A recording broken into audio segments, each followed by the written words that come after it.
Tonight, I'm going to be sharing with you a fun subject. And the funny thing is, I grew up in Asia, and yet I have never painted these myself, and that is Asian landscapes.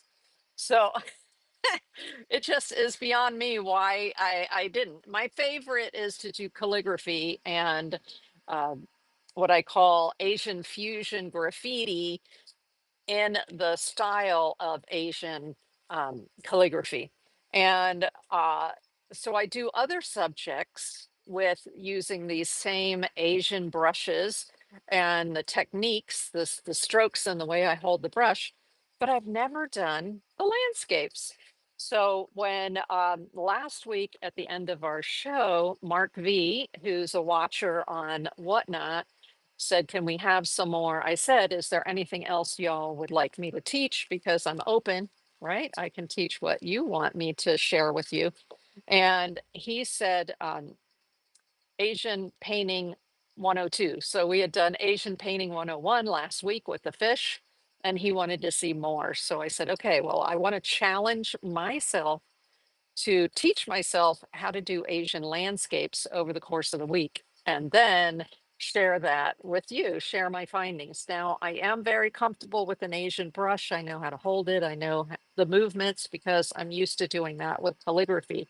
But it's another thing when you're going to do it for an Asian style landscape. So, let me show you some of the ones that I did in preparation for the workshop. So these are your background mountains. There's a little stream right here.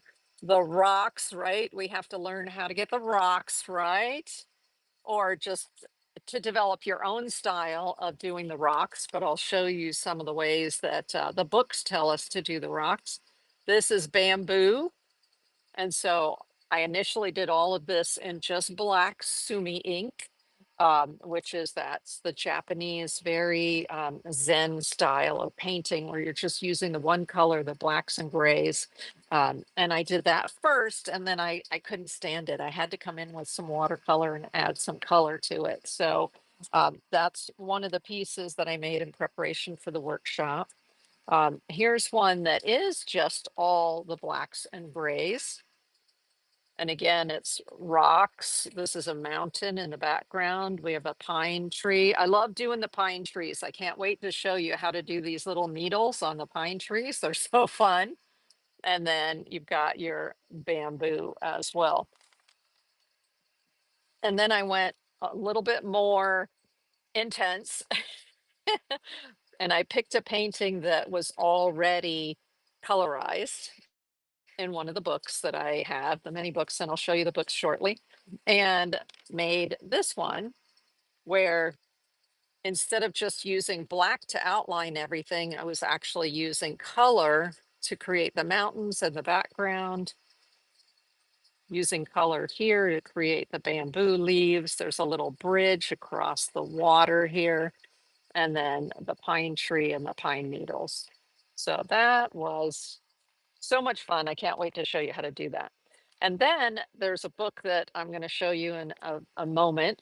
And there's an artist in the book. Well, the whole book is about a particular Japanese artist.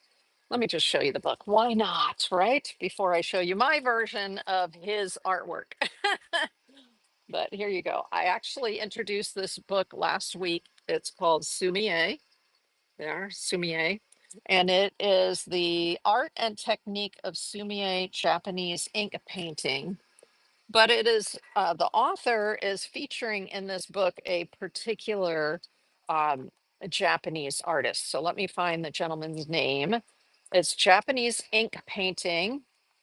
Can you see that? Japanese ink painting as taught by Yukai Uchiyama. Uchiyama. And so that's what this book is about. This particular version of the book is quite old, but it's available.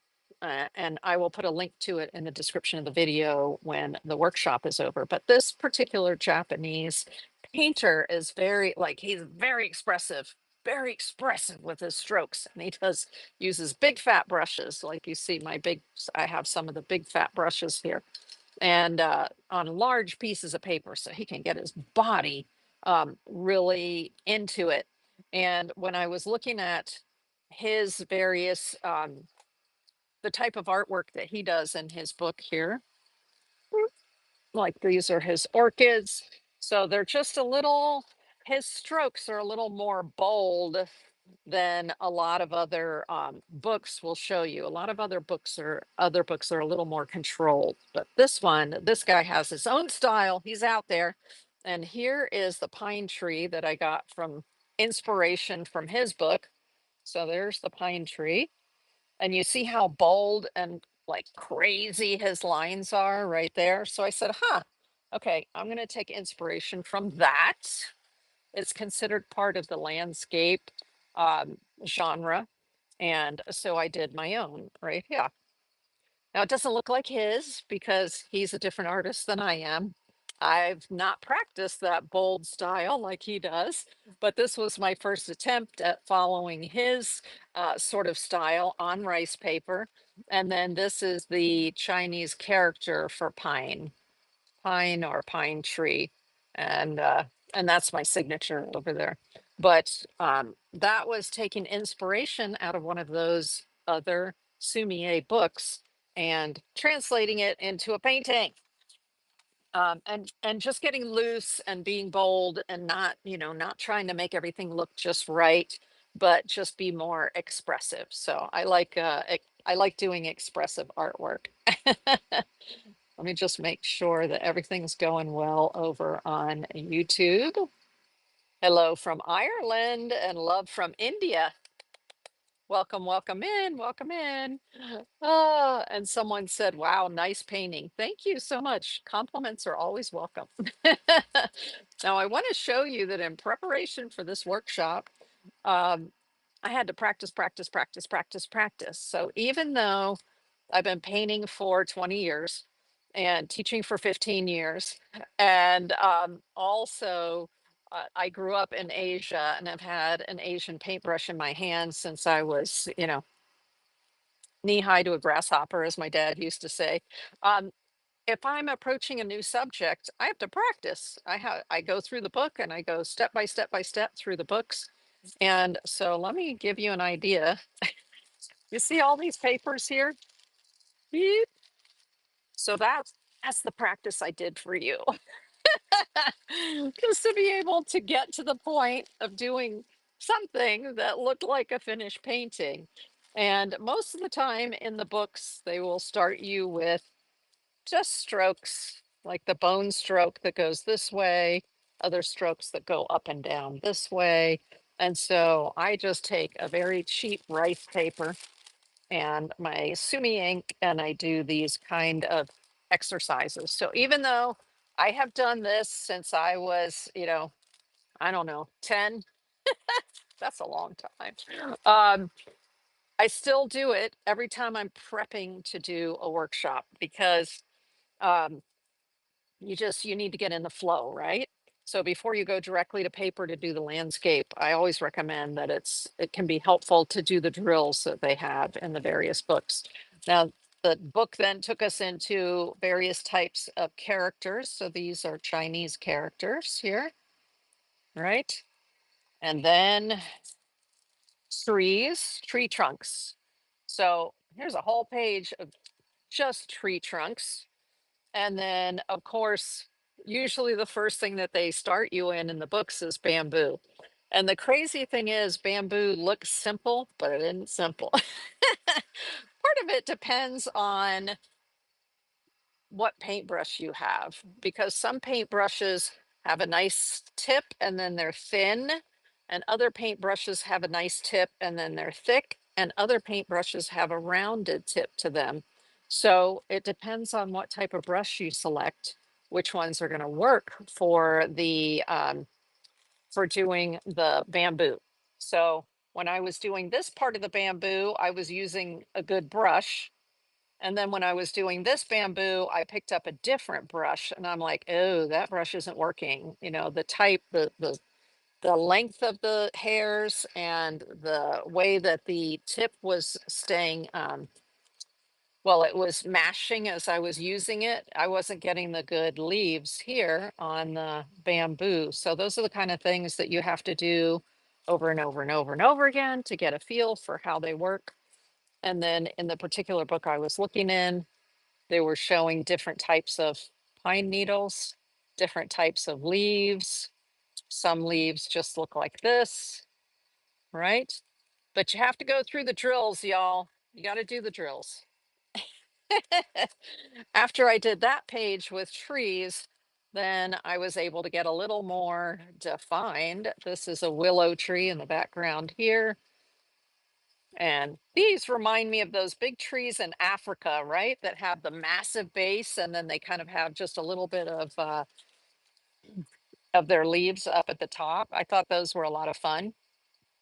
And then there's a pine tree that I got crazy and put some color in at the bottom there.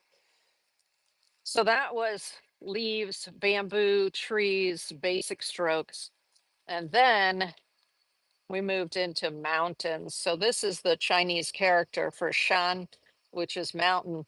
And I've been painting that character since I was a kid. So for me, it was like boop, boop, boop, boop, easy peasy to do the mountain. And it was actually, you can see that this character looks similar to kind of the shape of a mountain. So that was the idea in the original Asian pictographs um, that were used, and then they were refined and refined and refined. But they originally had a look similar to what it is that the item was that they were describing, right? But there are some different types of mountains. Again, cheap, cheap rice paper. Okay. Then it was rocks. Oh my gosh. I'm going to say I'm not very good at rocks. But I learned something when I was reading the book. What do you know about that? Reading the book when the rocks weren't turning out the way I wanted them to, I said maybe I should read the book because normally I go through a book and I just work off the pictures, right? Oh, yes, and Matt Loughton over on YouTube said keeping doing those shapes makes sense, right? So that you really get into the hang of it. Hey, Flower Gazer, I see you just came in over on Whatnot. Welcome in. We're doing Asian landscapes tonight.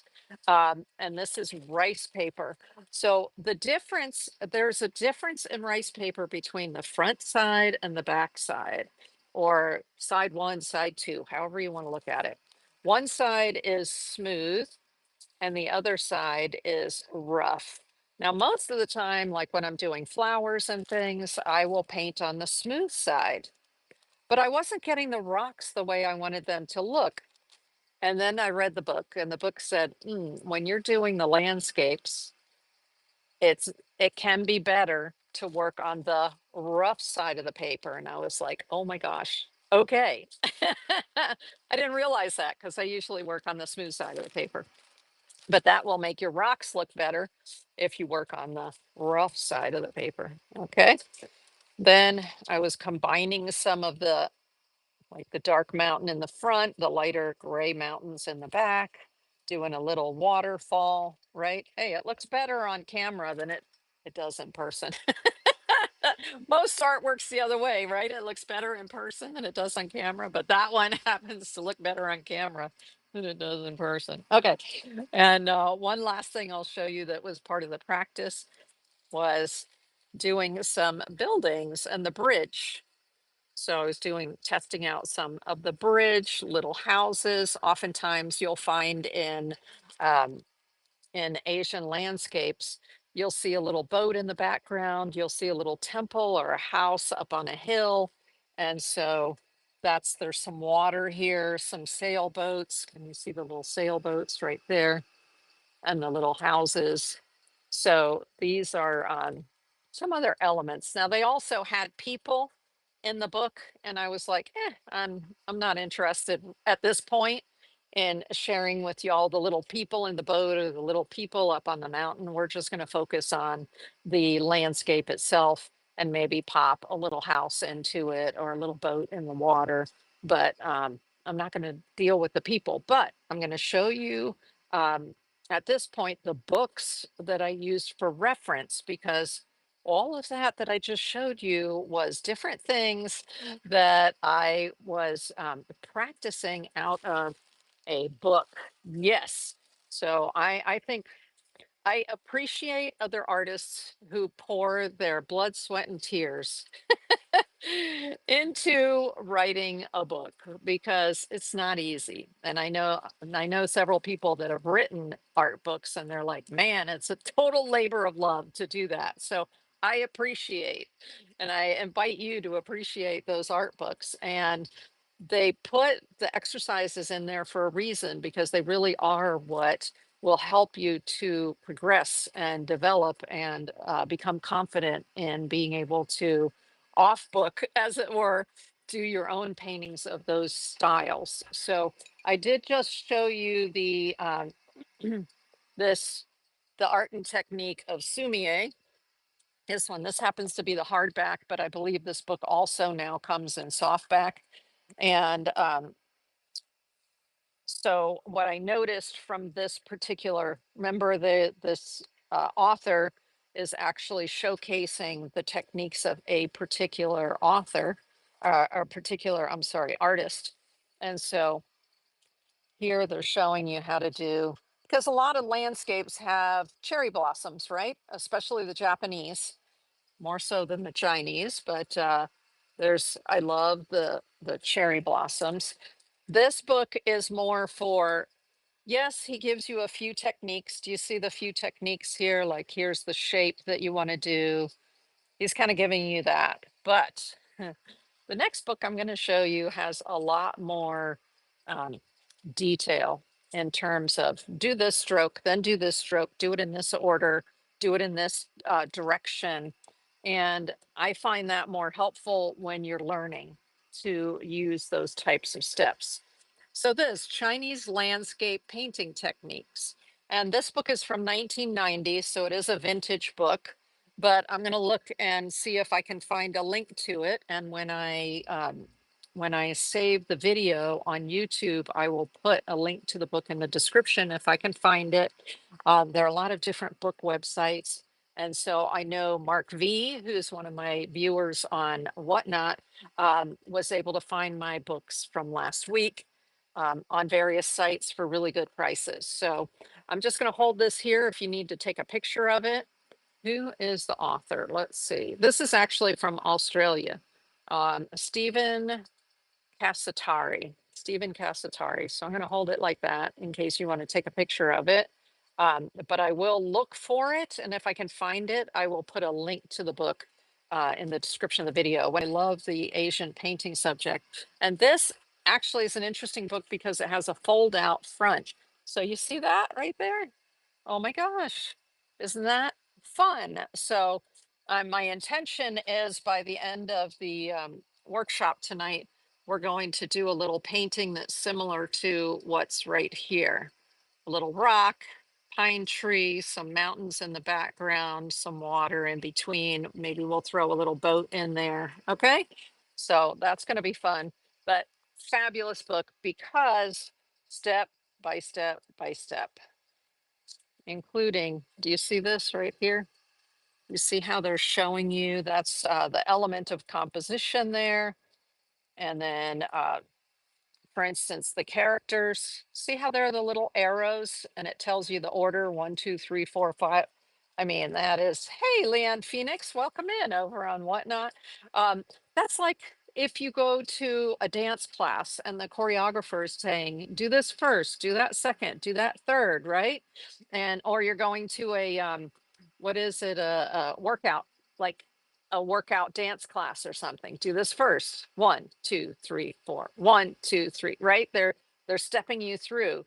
And I feel like this book does an amazing job of stepping you through every step of exactly what you're going to need in order to do Chinese landscapes. So highly recommend. And then the other book that we had looked at last week, and last week was the Asian fish, is this complete Sumi-e, what is it, techniques? Yes, by Sada somebody Yamada, last name Yamada. But I will put a link to it. And actually in last week's workshop video on Whatnot, on YouTube, there is a link in the description of the video for this book, and I will carry that link forward to the description of this video as well. But this has over 200 projects in this book. Oh my goodness, it is an amazing treasury. And so here are some other examples of landscapes from this book. This is my favorite one right here is the pine trees, but you can see bamboo right here. And then your more traditional landscapes here. That is something that I aspire to is getting the airiness out of the paintings like that. Phenomenal. And then this book is also excellent because it shows you all of the steps, right? These are the different types of leaves you can do. This is what the trees look like with the various leaves. So again, an excellent reference. Um, let me see. Oh, see, this is my favorite pine tree right down here, the little pine needles. And then there's a branch with the pine needles. So fantastic book as well, because it's very, very rich with information on not only landscapes, animals, flowers, the whole works on this book as well. Complete Sumi-e techniques, but this is specific to landscapes, which is why I focused on this book for tonight. What art supplies are we going to use? I already showed you we need some rice paper, right? But there are different grades of rice paper or different types of rice paper. So what we're going to be using tonight, two different types of rice paper. Oops, let me put my goodies away from last week. And that is, we're going to be using the thinner rice paper. So rice paper comes in different grades.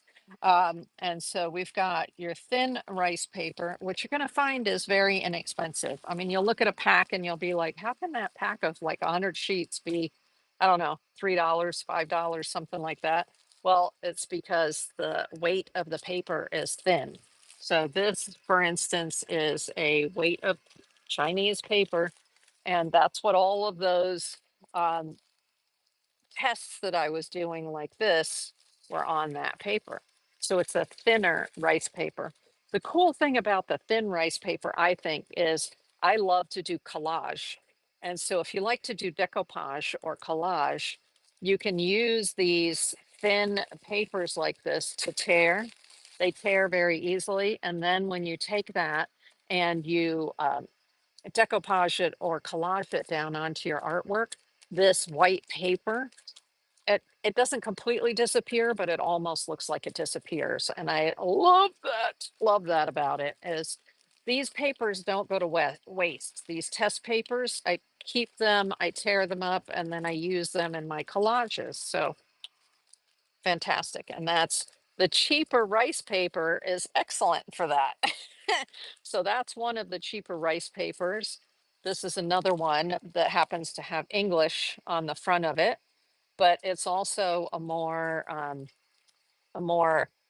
thin paper for you to do your initial testing on. Okay. Um, and then there's something called sketch paper, which is a heavier grade of paper. And Yasotomo makes a sketch paper here. I just call a sketch paper pad for calligraphy and Asian painting. And this is a weight of, it'll have a little weight here. It says 6H. So this is a nice thick version of the rice paper.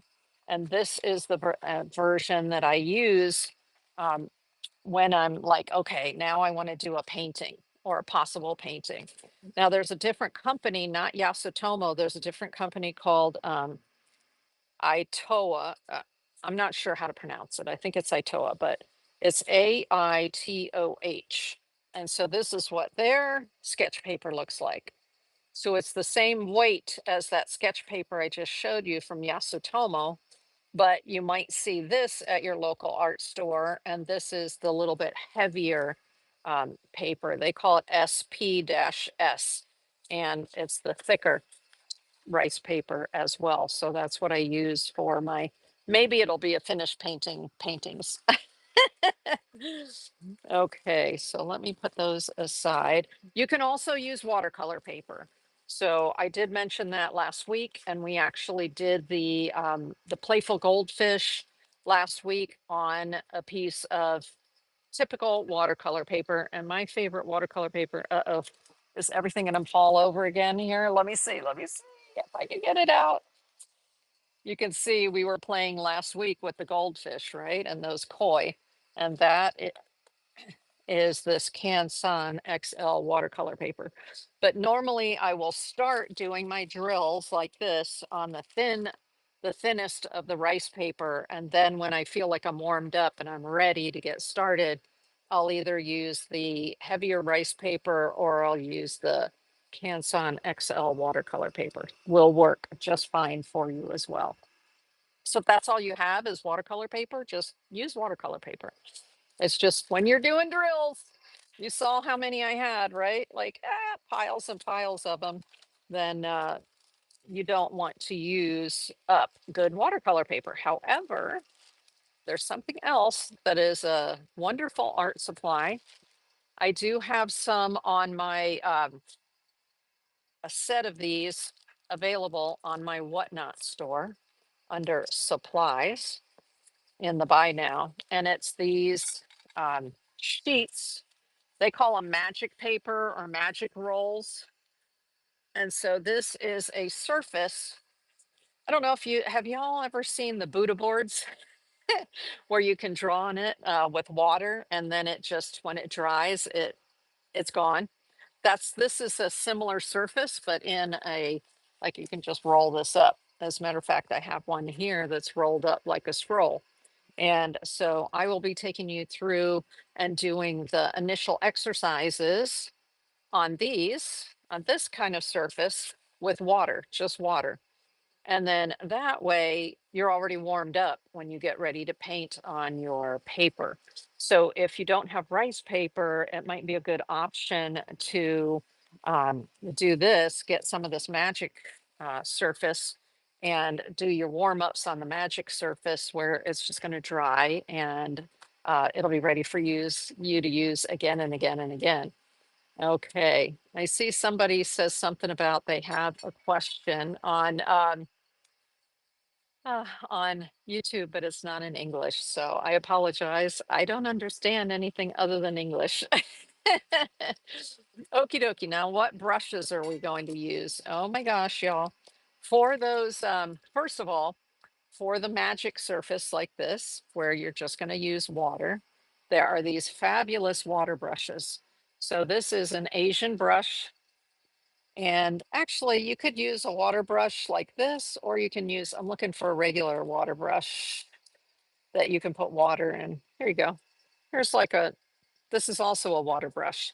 It's just this has a brush more like a typical watercolor brush does, but it holds water inside here. And so you can use it. There's water on my finger now. You can use it on these magic pads and test out your various water brushes if you want to, or practice. And then this is an Asian brush, but with a little piston in it, and we can fill this with water. So we can also use that with just water and have a water cartridge and not have to keep dipping it into water, which is fantastic. I love that. So those are water brushes. And then your typical, uh-oh, what did I do? I think I put nope, here they are. So these would be typical, this would be a typical watercolor brush like this, but you'll notice that the brush head and the belly of the brush are not very large. They don't hold a lot of paint or a lot of water. So the Asian brushes you're going to notice have a lot more hair on them. So here's just some of my Asian brushes. These are what I was playing with when I was doing the testing last night. And they usually arrive like this with some starch in them to hold a tip like that. And then you just rinse this in water and get the starch out. You don't have to do anything fancy. And then you can see, oops, there's my other watercolor brush. You can see that they come in they're like fluffy on the end. So they start out like this when they're new, right? With that sharp tip. And that's just to show you what it can do when it's wet. But this is what they normally look like when they're dry. When I bought this, let me see if there's one here. You see, this one is really like that. It would have looked like that when it was new, this one. But look at it now. It's all fluffy, but it doesn't matter. When you get it wet, you can bring it to a point. But you see how there's so much more hair here than those regular watercolor brushes, and they hold a lot more paint and a lot more water. They're like juicier, which means it takes a lot of work to learn how to control the flow of paint out of these brushes. It's a constant, it's like a constant battle to do that. But these are some of the brushes we'll be working with tonight. And what else do I have for you? I use a brush rest like this. This holds 4 brushes in it because as I'm working with the brushes, I don't want to just set them down. I set them down like this so that they don't get paint everywhere. So I always have these on my desk. We're going to be using watercolors. So I've shown you before, this is my Christy Rice watercolor set, but you can use any watercolors that you have. Uh, I like this because it's compact for my desk. And I have customized some of my own colors. You can buy the empties of these little watercolor, they're called half pans.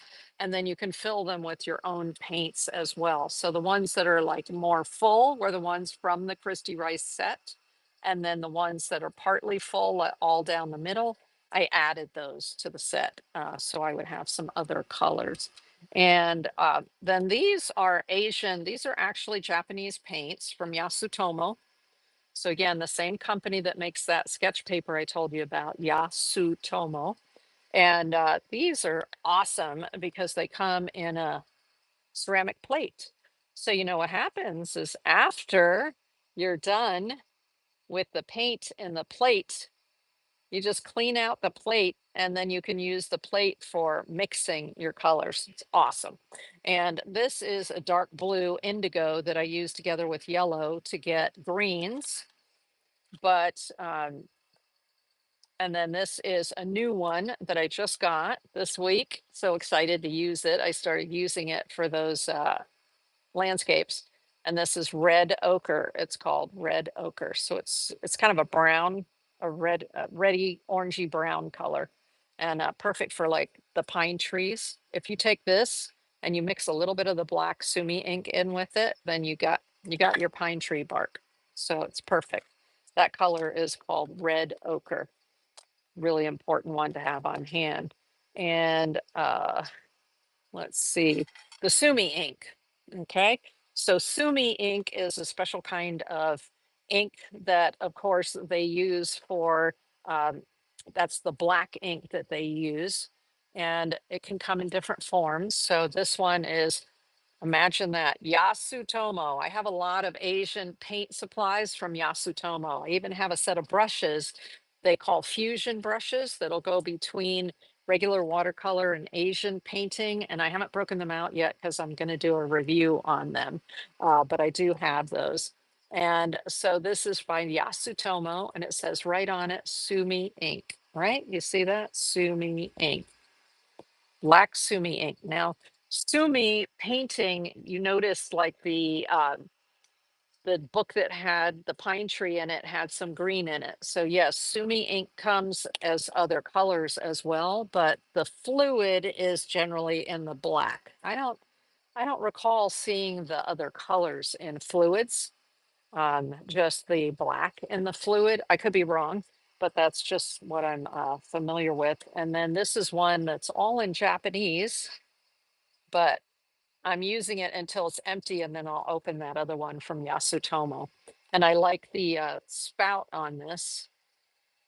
So if you see one that has a spout like this, these are great because then you can just do a couple of drops at a time without putting too much out onto your palette or your plate or whatever it is that you're using for paint. So when I'm using the Sumi ink, I like to use some sort of These are little butcher trays, which are enamel, or you can use little cups like this, right?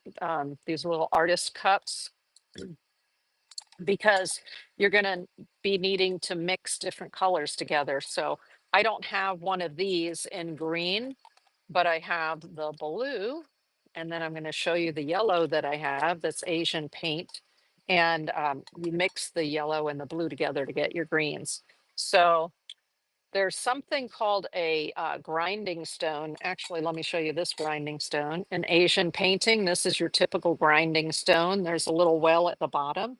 You put some water in there and then you drag it up with a stick. And I've shown you in previous classes the Asian black ink stick.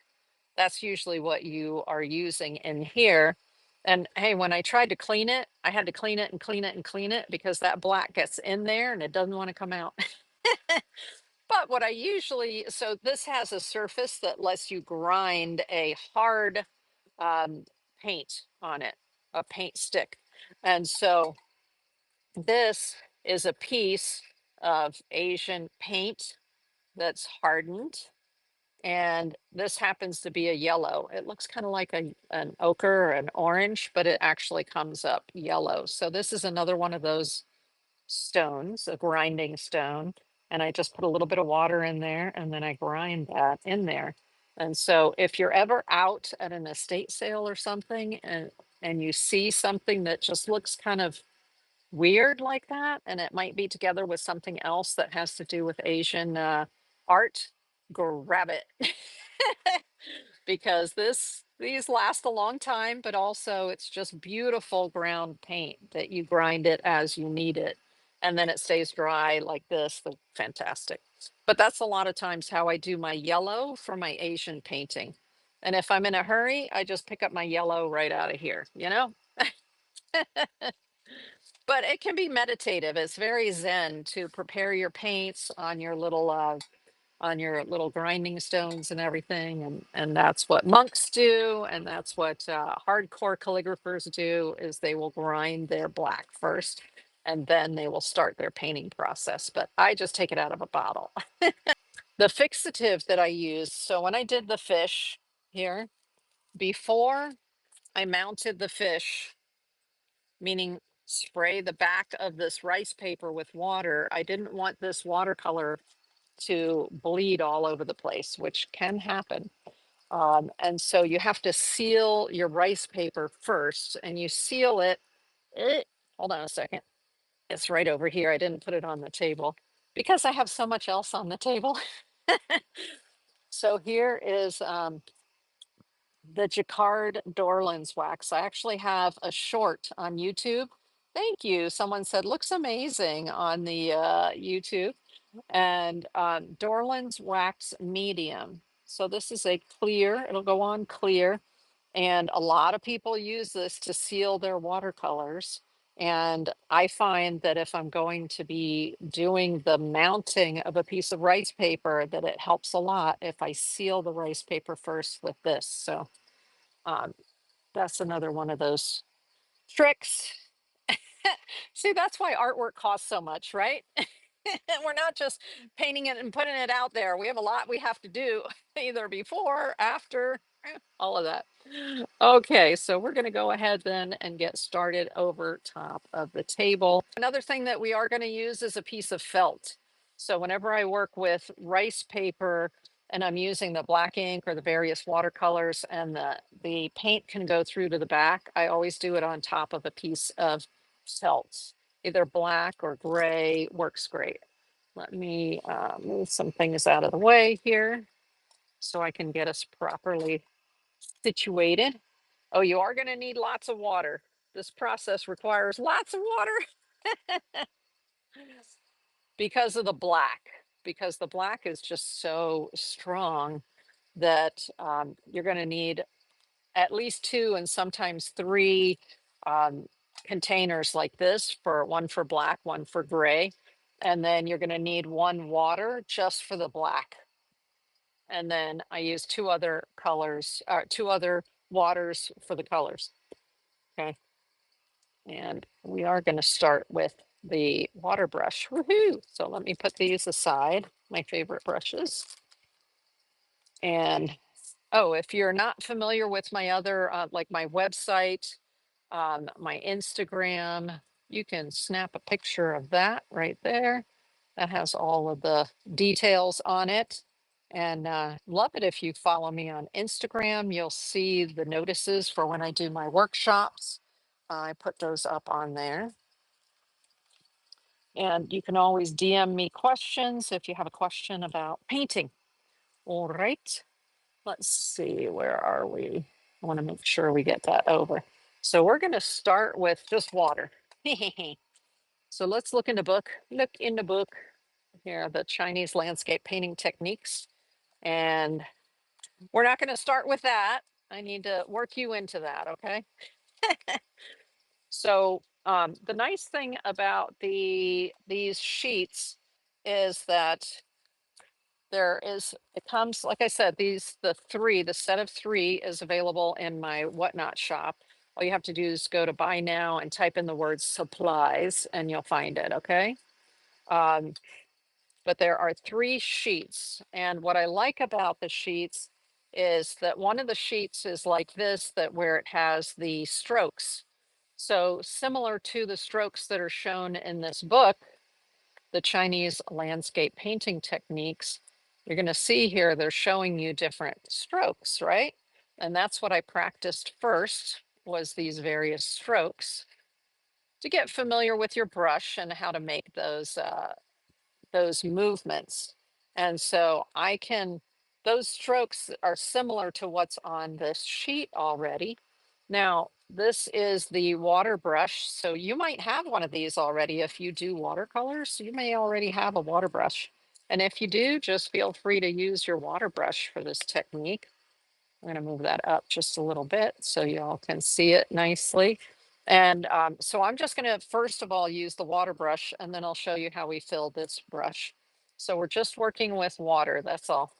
And the nice thing about these test sheets is that they have little arrows on them that show you the direction of your strokes.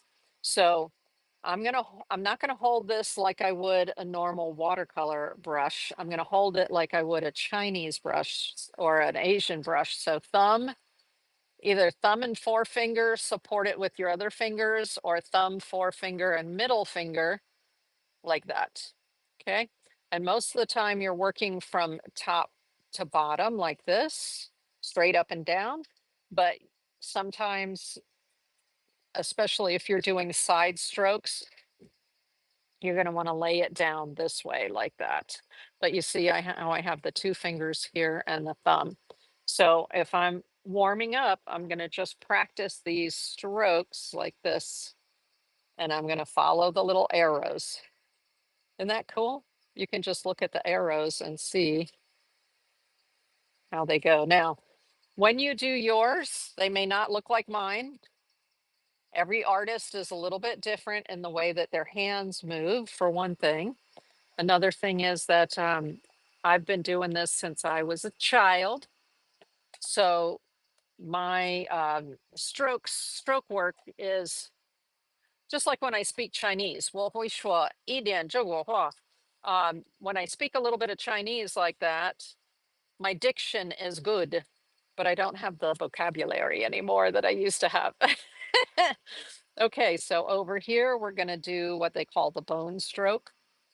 So that's putting the brush down, bringing it over, and then there's a little flick at the end.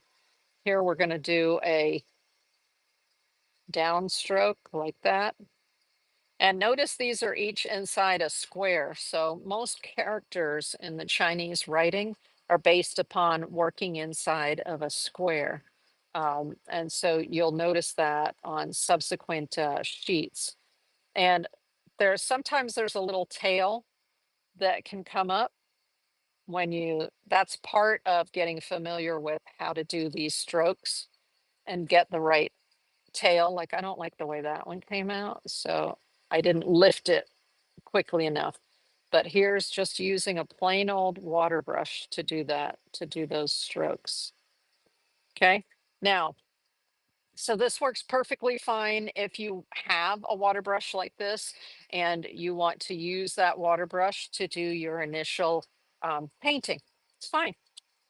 You're This is going to be a smaller brush that you're going to do smaller paintings. So if you have a small area, maybe a 4 by 6 inches or something that you want to work in, you can use a small brush like this. Once you start getting into bigger sizes, of course, you need to go to bigger brushes for that. So this is your typical Chinese, they just call it a calligraphy pen or writing pen. And there's a piston inside here. So I have some water, just plain water, and I'm going to turn it so the piston goes all the way down. Did you see that? Let me show you this way. See how the piston is moving? So I'm turning the back end, get the piston to go all the way down, stick it in water like that, and then move the piston up. And it is drawing in. Yep, now it's beginning to draw in water. So it didn't completely fill because I didn't have enough water in my cup, but that's okay. It still put enough water in there that it'll feed the top right there. And so this is just water. And you'll notice I do this a lot. You see how I'm rubbing it against the side of the water container? That's so I can get the point. I need that point. That's what I need for doing the work that I have here. So again, I'm just drawing it around and following exactly what's on the sheet. And this is an excellent way to warm up and also to get familiar with your various brushes because different brushes have different ways that they will make the strokes. Now, let's say that I don't have a water brush like this. I just have a regular Asian brush. So here's a typical regular Asian brush. And I'm going to tip it in the water. And then what? I'm going to draw it across so I can get, I'm turning it so I can get my tip, right? You see the tip on there now? Oh, that's so nice. Okay, so now it's ready to go. And same thing. And this way I can test out whether that seems like the right kind of tip for the work that I want to do for that, whatever the project is that I'm working on. Like this one tends to, you see how flat it is right now? How it got like all flat and mushy. So for doing this kind of thing, it may not be the best brush for that. This brush to me, because it's longer and thinner, looks like it's a better brush for doing, holding it up a little bit and doing more detail type work with that beautiful tip that it has. You see there? So it may not be a good brush for doing larger characters or larger types of effects. But let's use it on its side and let's see. So I'm going to just pull it down on the side. Interesting. It runs out of water really fast. But if what you're looking for is, say that you're doing a pine tree and you want that broken line like that. Here, so that is fresh water. Now I'm beginning to get the broken line right there because see how it's coming apart like that? So that could be good, right? But this you get to play on here. That's the good thing about it. So that was warming up with the strokes and messing around on the page. Now, if you want to practice Chinese characters, you may or may not want to. Oftentimes in the books, they have you do some Chinese characters because oftentimes a painting will have a Chinese character or two or more in it. So for instance, this piece has the Chinese character for summer in there. And so if I'm warmed up with my characters and my brush, then it makes it easier for me to whip out a Chinese character if I want to put that onto my artwork. So this is a page that has characters on it. If you wanted to test characters, let's try a different brush. You know what? This was a brown headed brush. Let's try a white headed brush. So this one right here. And I'm getting a lot of that water out of brush there. And this one, I see. This one is shorter. The hair is shorter. And so it holds a lot of water right here. We'll see. Sometimes these, I call these a soppy brush. It holds a lot of water. Let's see what happens. Yeah, see the tip of this like really breaks up fast. Yikes. This is more for filling an area on its side than doing this kind of thing. I mean, it works. It's just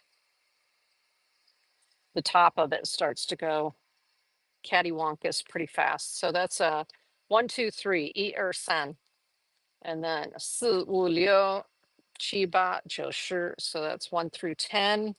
And I don't like this one for doing the characters because it's too fat. Too fat. I want the longer ones for doing characters. But you play with them and then you get to know which brush type you like the best, which is why on my table right here I have a bucket full of all of these different brush types. Some are short. Look, you see how short that is? And then some of them are super long, right? So it just all depends on what it is that you're trying to achieve, which kind of brush you want. So you see how this one is longer, right? It's even not quite as wide here as this one is. See how fat that one is at the bottom right there, where this one is long and thin. So I usually like the long, thin ones myself for doing characters better. You just have more control. Yeah, a lot more control. It's not as fat. If you compare, you see how fat these are, which came from the brush that had a fat belly right here, compared to this one, which has a thin, it's more of a Cadillac, right? Like a thin. So, 1、2、3、4、5、6, this is Leo. And then the character in the middle is Zhong. Zhong stands for middle, or um, China is Zhongguo. That means center of the world or middle of the world. So here we go. I love the character Zhong, and I do it a lot in my artwork. There it is. But this will help you get proportion. And this is the character for stone right here. I don't remember what the name is, like how you say it in Chinese, but let's go ahead and paint it. There we go. So there's the character for stone. And that's something, especially if you're doing rocks, you can put that character on your artwork and it looks so cool, right? So yeah, this is one of my favorite ones right here. It gets a lot of work. Okay, so that's characters. So we have strokes and we had characters, and then looky here, this one just has blocks.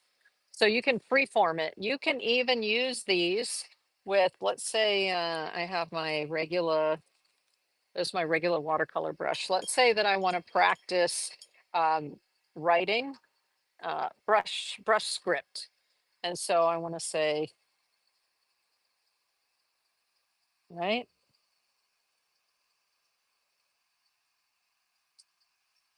So you don't have to just use this for Chinese brushes. You can also use it for your other brushes if you want to practice um, your calligraphy like this.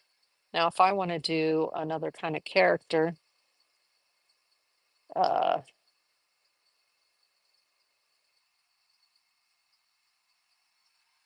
then this shows you, okay, I should be trying to keep it inside that square if you want balance. And writing in writing characters in Japanese and Chinese and the other Asian languages often is about balance within what you write. Hey, it's also true in English, right? Your block characters, even. So, how much fun would it be to have one of these and just give your child a water brush like this, meaning that they're not, they don't have the potential to spill water everywhere, but they have a water brush. And then you give them one of these. So, this, oh, they'll go nuts. So, this is the same stuff, but on a scroll. This is so cool, y'all. On a scroll. So I've looked at those water brushes. Yes, Salmon's Girl. These are great. A lot of watercolorists that travel with their watercolors will use a water brush when they're out and about, because then they just put a little bit of water in here and away they go. But let's say that you have a child that's learning how to write, or they want to doodle or something like that. You just give them a water brush, just has water in it, and you give them one of these magic surfaces for painting, and then they can just go to town, right? And this one, you just squeeze a little bit and it pushes more water down into the tip. And then this is where, so if I want to do like a butterfly, right? But you see how they'll be able to just do, they can do all kinds of fun stuff on here. And then what? You see it's already starting to go away. It's awesome. These are awesome. So this is a big one. This is a big roll. So there's a lot there. You can just lay it all out, and then maybe you could give your child some something to write, you know. You tell them a word or something, and then they will be so happy to be able to do it on here, and then it'll just go away, and they will have so much fun with the water brushes. They are fantastic, but it's also great for when I want to practice my characters as well. So this is the character Ba. That's the number 8. So it was Chi Ba Jiu Shi, and that's actually one of the characters in this book. So first of all, they're showing you different strokes and the direction that the strokes are going in. Oops, they said that one is down and back like that. See the little arrow on there? That's why I love this book, because for for me, I've done these strokes for a long time, but for you, if it's new, look, it's actually showing you exactly how to do the stroke here, like this, right? To do that here, bring it down and then back up. So you get the little tail, but it's showing you an arrow, exactly what to do. It's awesome. It's awesome. And then in here, what do? They give you the number 8, ba. That was this one right here. And then they also give you the character Ren, which is people. And the funny thing is, they're both 2 strokes, but the strokes are just different. So this is ba, like the number 8. And then this right here is Ren, which is people. So they do have you sort of start out this character right here. I like the figure, like it says a figure number, and then it says Chinese character for small, which is Shao. Here, figure 15. It's telling you that's the character for small, and it's a good character because you're actually just practicing. You see how I'm holding the brush, right? That's the trick with Chinese writing, is how you hold the brush. Okay, so there's the an idea of how you can do that. And the water brushes, these are awesome. I'm just going to set that one aside for right now. We're not going to use that one. Okay, so that was the beginning part. Oh, Shan is mountain. Let me do Shan for you just so that you've seen it. You've seen it. Shan, which is mountain, is one stroke down and across, and then another stroke down. So that's Shan, and that stands for mountain. So, hey, we're going to be painting mountains. So I can always put that character on there. There we go. But isn't this awesome? I just love these magic surfaces for that. So I will be sure to put a link to this on the description of the YouTube video. Fun, fun. Yes, thank you. Art by Risha. Hello, Art by Risha. So good to see you. I know Risha was in the show last week as well. And I did not show these practice papers or practice surfaces last week, but I thought, you know what? Let's use the practice surfaces today. Now we're going to go to rice paper. Oh my gosh, I love rice paper. And what I have here, whoa, things are about to fall over, which is typical if you've ever watched my shows before. Um, so this is the cheapo rice paper, all right, that I was telling you about. It's thinner, it's a little more flyaway. This is actually two pieces right here. I was like, wait a minute, that's a little thick. Yeah, it's because it was two pieces. So you see how this is several pieces. Like I said, this kind of rice paper, super cheap. And if you make all kinds of practice sheets, guess what? You can just use them for your collage, right? So I'm going to set some of this aside.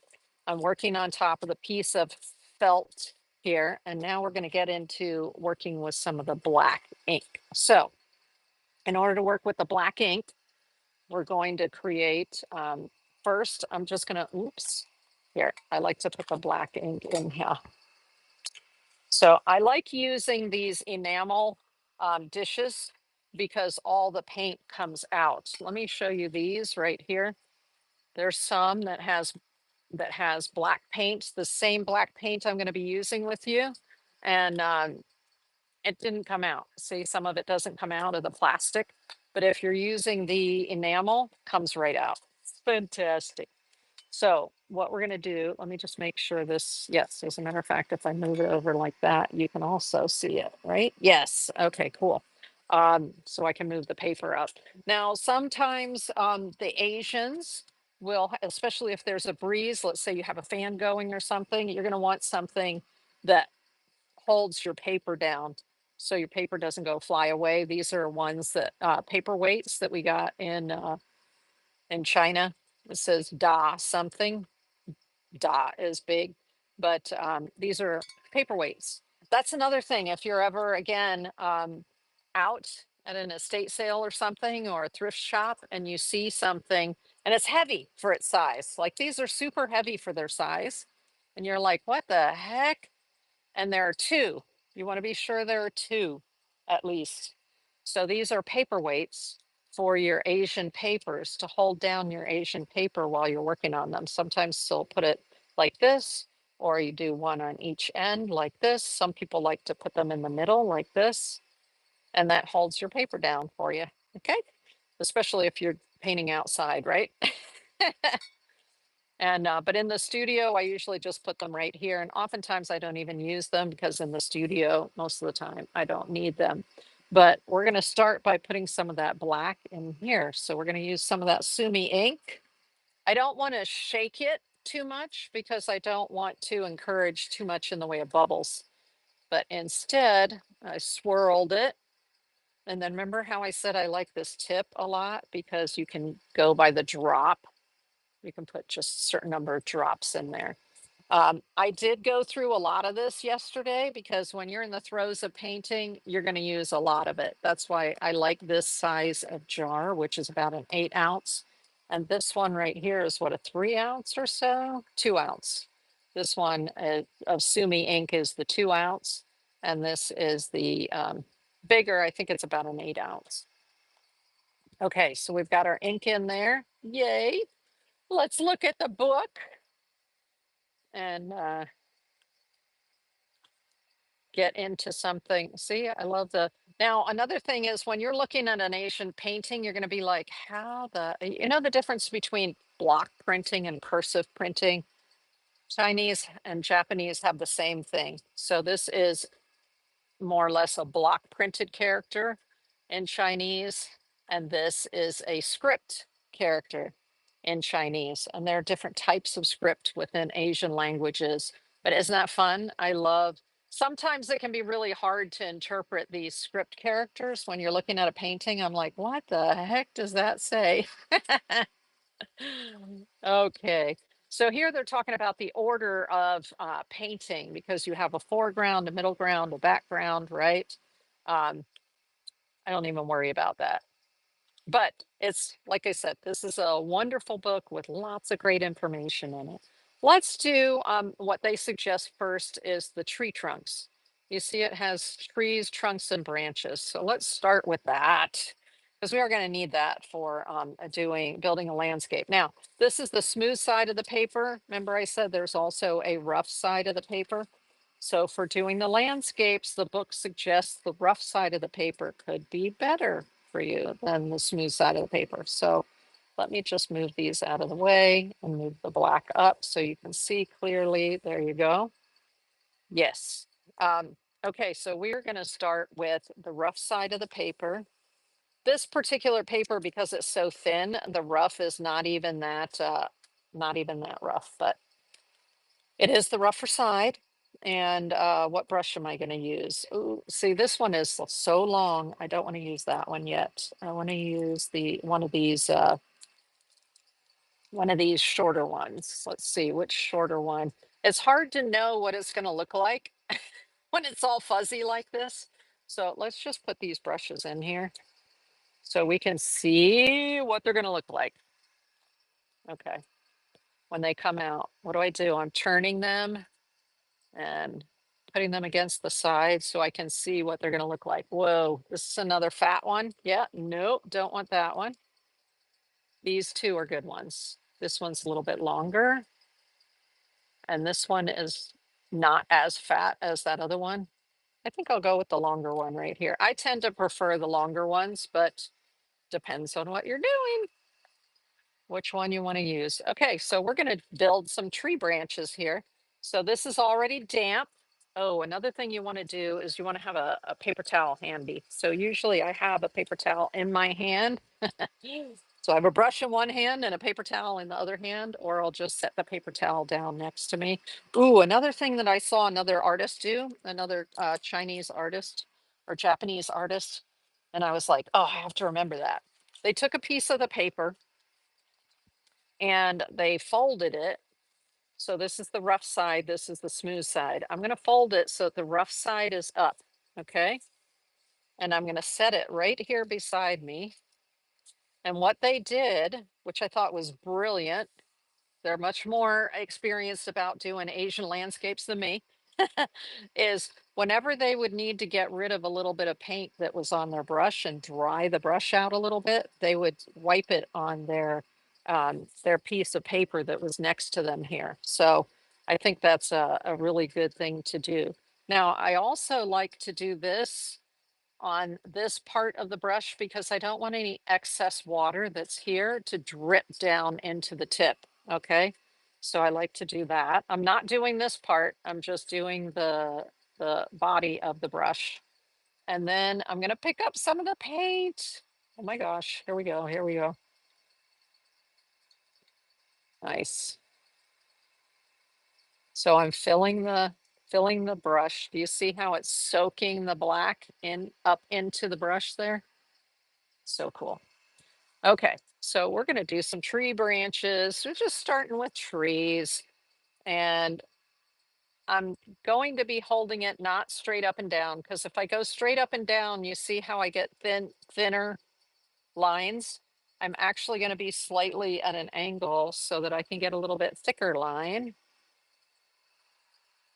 Let's do it like that. And because I'm on the rough side, the line is what's called a broken line. So it's not, do you see where it's not a solid line? It has some uh, little skips in it, and that is awesome, especially when you're doing landscapes. Now, whenever I dip back in for paint, I'm turning the brush. That's one of those tricks that, you know what, you usually don't get that out of a book. Turn the brush as you're picking it up, and it'll help you maintain the point, and it'll evenly distribute the paint. So that was figure number one. Figure number two, we're going to come down with our tree right here, and we're just going to go into the root area. Okay.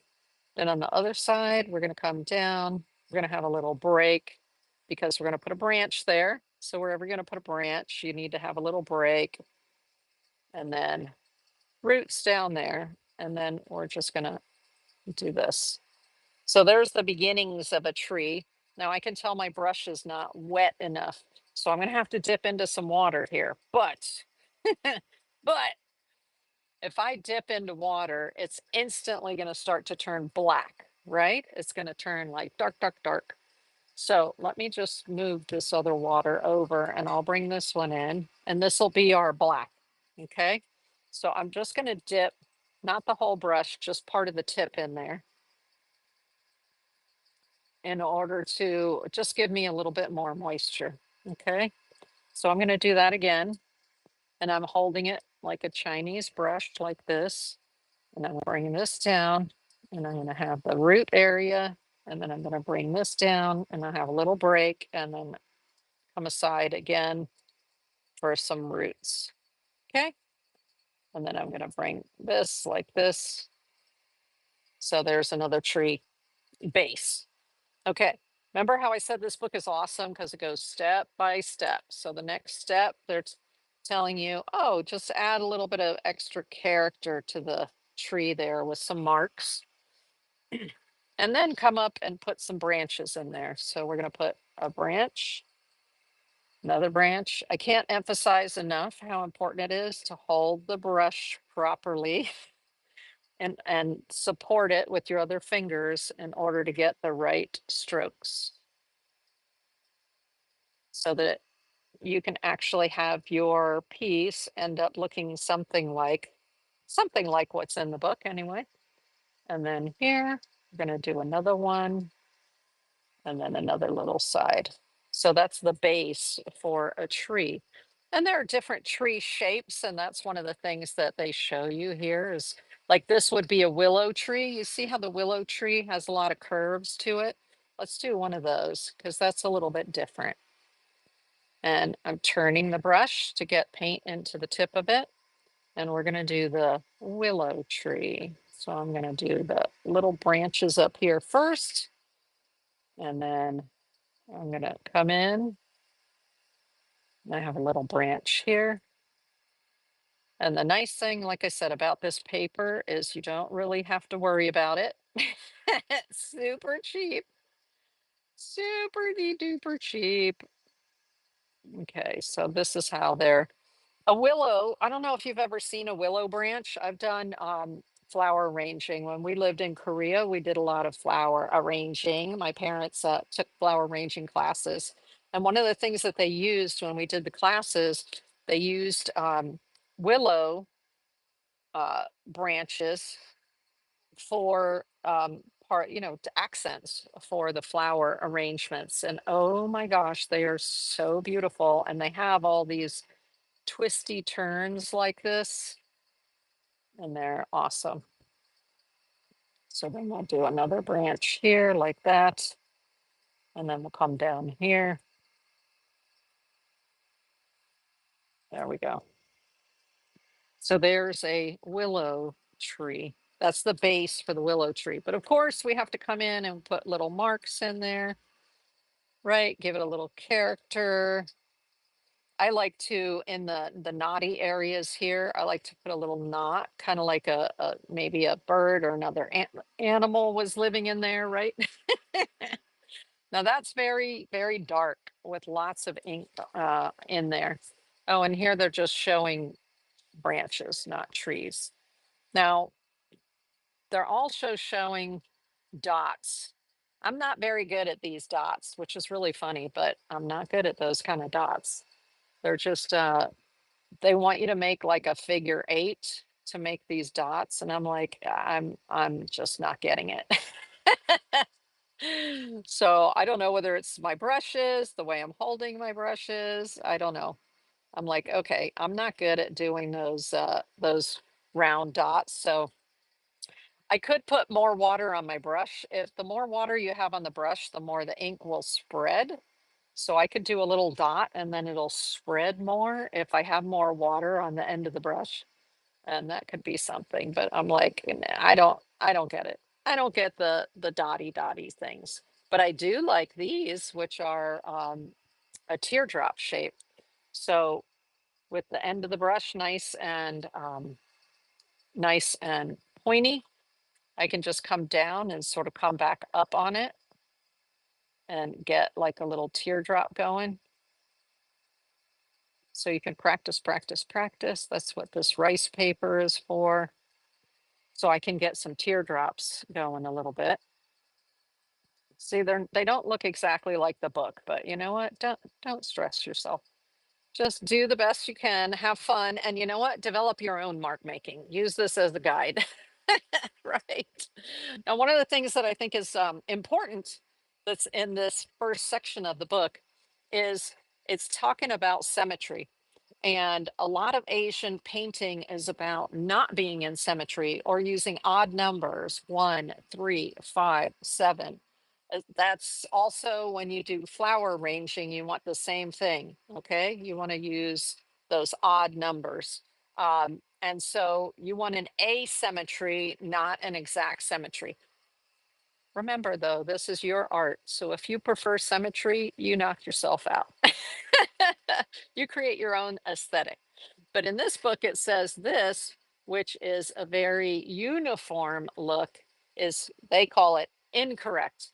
But I don't like to say incorrect. I like to just say this is uniform and this is not uniform right here. Okay. Symmetrical, asymmetrical. You decide what you like better. I know they're saying correct and incorrect because of the concept of Asian art and Sumi-e, and it's to do those odd numbers and to have things that look like they're in balance, but not necessarily in symmetry. Okay. So that's why it would say that in this book. But you do you, you knock yourself out. So I loved this tree. It's the Wu-tung tree and it has these really neat, again, if you've practiced your teardrops, then these are just combination teardrops and I love those. So it makes a really cool tree. Let's do the tree that maybe up here. Let's put some of those Wu-tung leaves, and it's going to be 3, 4, or 5 little branch leaflets. Okay, so they're like compound leaves. So let's do the one up here. So you come down and you bring it back around, and then you come down and you bring it back around again, and you come down and you bring it back around, right? And if you need to fix it a little bit, you can. So is that fun? You see the 4 little leaflets right there? And then you just put those together to create a tree. So let's create that tree right there. We're going to do the willow tree too, but the wispy uh, branches of the willow tree go in normally in gray, not in black. So I'm working in black right now, and as soon as I'm ready to go to gray, we will finish the willow tree. But let's do this Wu-tung tree over here, and we're just going to do some little like branch from up here, and then the tree comes down, and then it has another little branch, and then I'm just lightly touching the paper right now with the tip. That's why I like brushes that have a really nice tip to them. Okay. Those fat ones are just so hard for me to deal with, but they may be the fat ones may be the perfect ones for you. You have to experiment with them, to know. Okay, I put my little dots and dashes in so that my tree has some character. And now let's do some of those Wu-tung leaf sets. So you just do 1, 2, 3, 4, right? How simple is that? So it's just 1, 2, 3, 4. Maybe I want to put another one over here, 5, right? And so super simple to just build your, that's what I love about this book is that they break everything down to being so dang simple that it's very effective. And then we want another branch out here. So we're going to do another one like this, like this, like this. Oh, so cute. But there are only 4 sets of leaves there, right? You see the 4 sets of leaves? That's a no-no. For me, it's a no-no. Having grown up in Asia, it's like, no, I can't do that. I can't leave it like that. I have to put another set in because there has to be an odd set.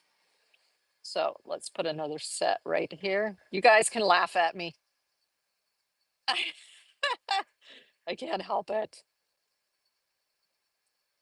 And there, and then there.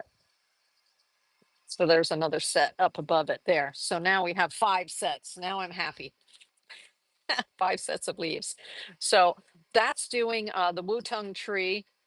And then let's do a pine tree before I get to the willow. Okay, so these are good in terms of the way that they're set up. Those initial tree branches, the trunk and the branches here, they're good for pine trees.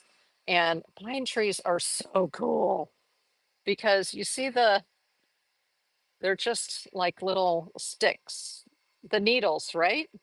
And so the way that they have you do the pine, you're just doing little straight down strokes like that. Super de duper simple. You're just building a little radial of needles. And sometimes you do them straight, other times you do them curved. So let's do one where they're curved like this. You can do them super simple. These are pine needles, okay? You can do them super simple where they're just 5 little, oop, this one should be out just a little bit more. Just 5 little marks like that. Or you can be a little more deliberate and do the something that's a little more built up like that. But that, you guys, is so simple. That's it. And like I said, I haven't done landscapes before in Asian painting, but it was very therapeutic to sit there with this pine tree and make all of these little sets of pine needles to go with that, those little clusters of pine. Ah, it was so fun. It's very meditative.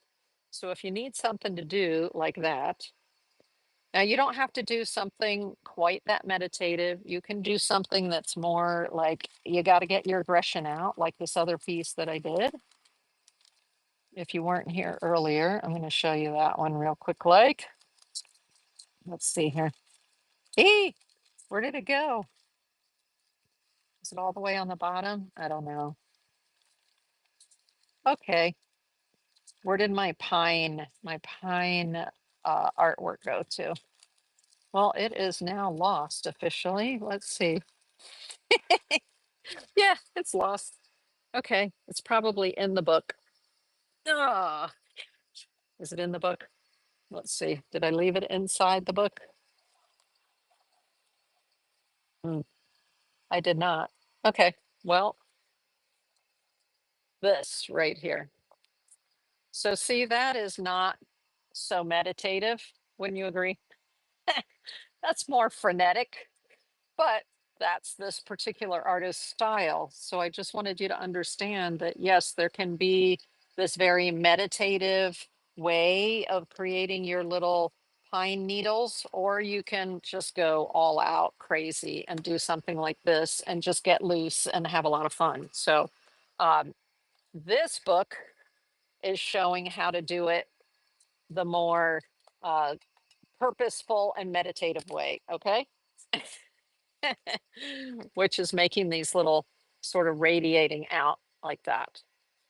So here are some different ones that they've done, right, with the pine. And so let's do a little bit up here with those pine needles. Now this is getting dry and this is getting dry. So I need to, oops, that's not the one. This is the one. Nope, that is the one, right? That I was putting the brush into. So I'm just dipping it to get a little bit of water on the end. Yes, you can rehydrate this as it starts to dry. It's fine. It works well.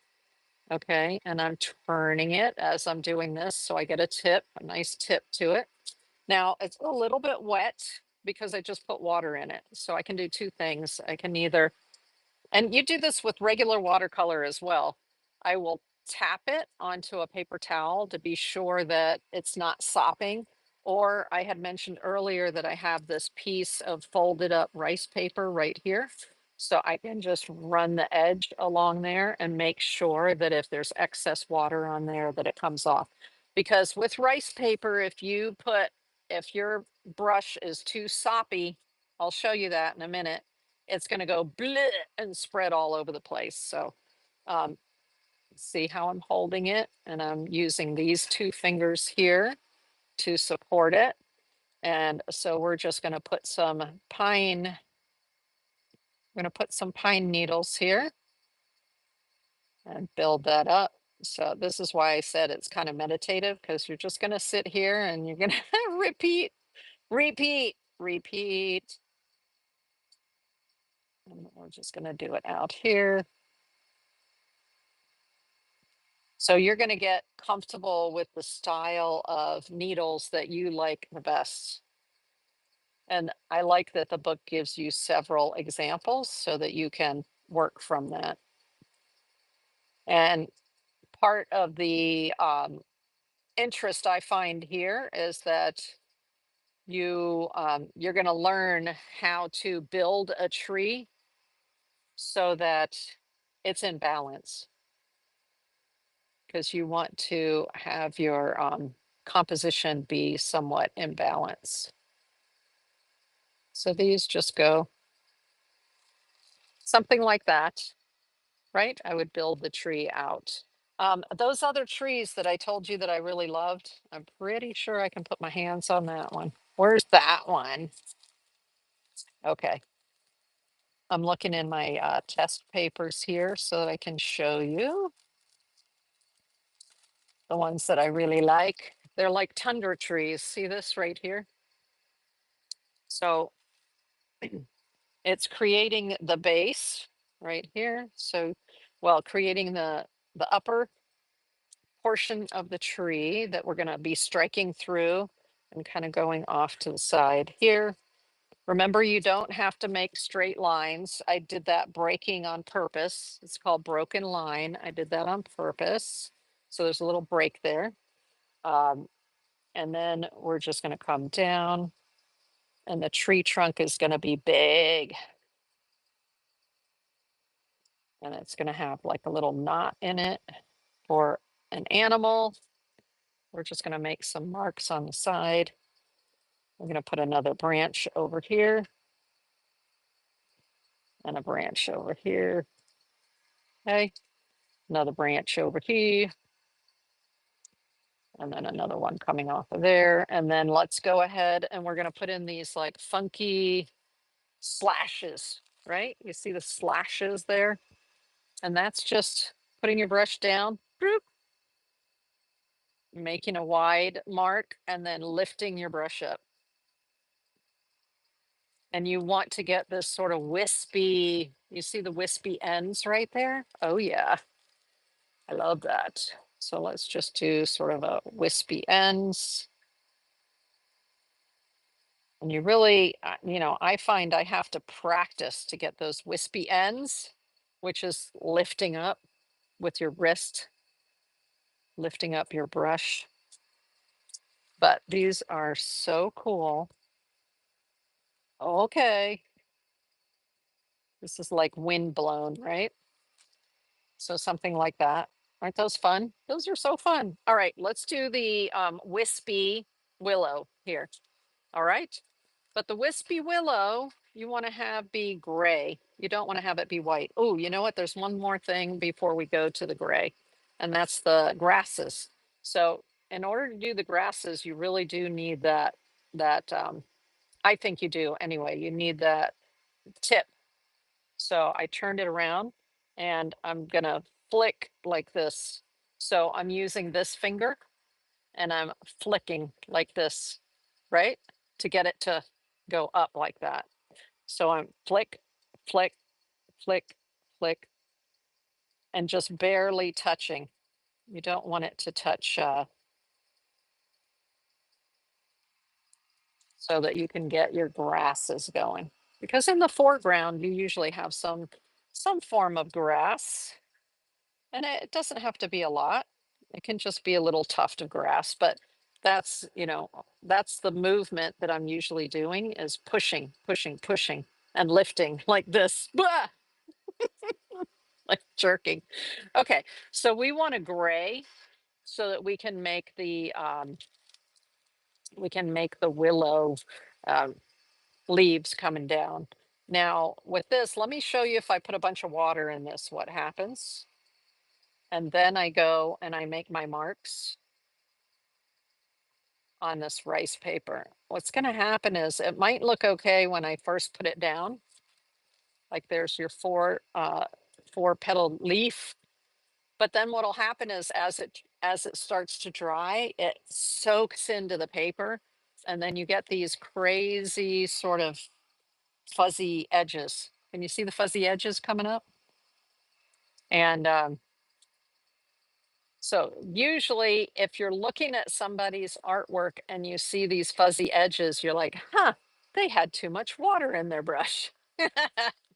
Now, remember, as an artist, you may want to, that may be the look that you're going for, but that's to know that if you get the fuzz and the traveling of the paint, it's because there's too much water in the brush. So that for me is always a problem when I'm going for my grays, because how do you get a gray? You take your black and you add a whole bunch of water to it. So I'm going to add a bunch of water in here, lots and lots and lots of water, right? And that's how you get gray. So normally I'll just put like maybe 2 drops of black inside one of these, and then a bunch of water. But then you're like, but Tristina, then my brush is wet. And then I get all of this stuff, this trailing. And I'm like, I know, I know, I know. That's why you see what I'm doing here. I'm putting it along the edge and I'm getting the belly of the brush to not be so wet. And I'll also do this. See how I'm soaking some of the water up? I think this is still too dark even. It's not going to give me the gray that I want. So now we're beginning to get gray. You see that? But I need to get my brush more wet, more wet to get rid of more of the color. And I'm clearing the belly of the brush by doing that. And then I'm putting it on here to get some of the water out. And then let's see what we have for gray. That's why it's helpful to have this sheet. Ah, there you go. See how nice and light that is? So now I've got a lighter gray even. Ooh, that's interesting. For some reason, oh, I touched the screen with one of my brushes on my YouTube. Okay, so now I've got light, light, light, barely there, super light gray. And I've emptied out the belly of the brush and I've tested it over here on my spare piece of rice paper. So now I'm ready to do the willow. And so with the willow, you're doing the marks like this, just like that.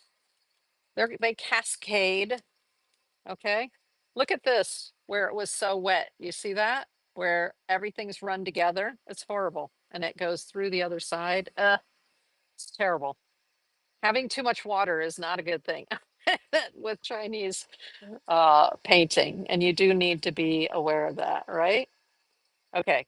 So let's do some of the branches here for the willow, or some of the leaves that are going to go down like this. And then they branch off like this of themselves. Normally they're hanging over a river or they're hanging over a waterway, right?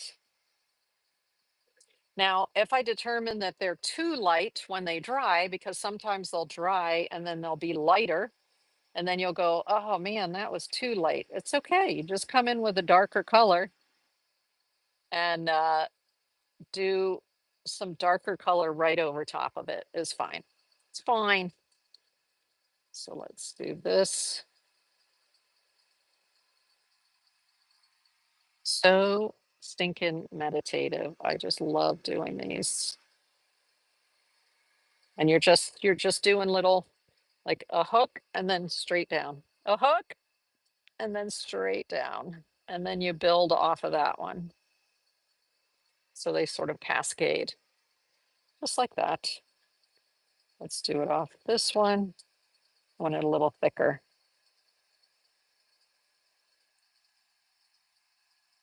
And here. Ooh,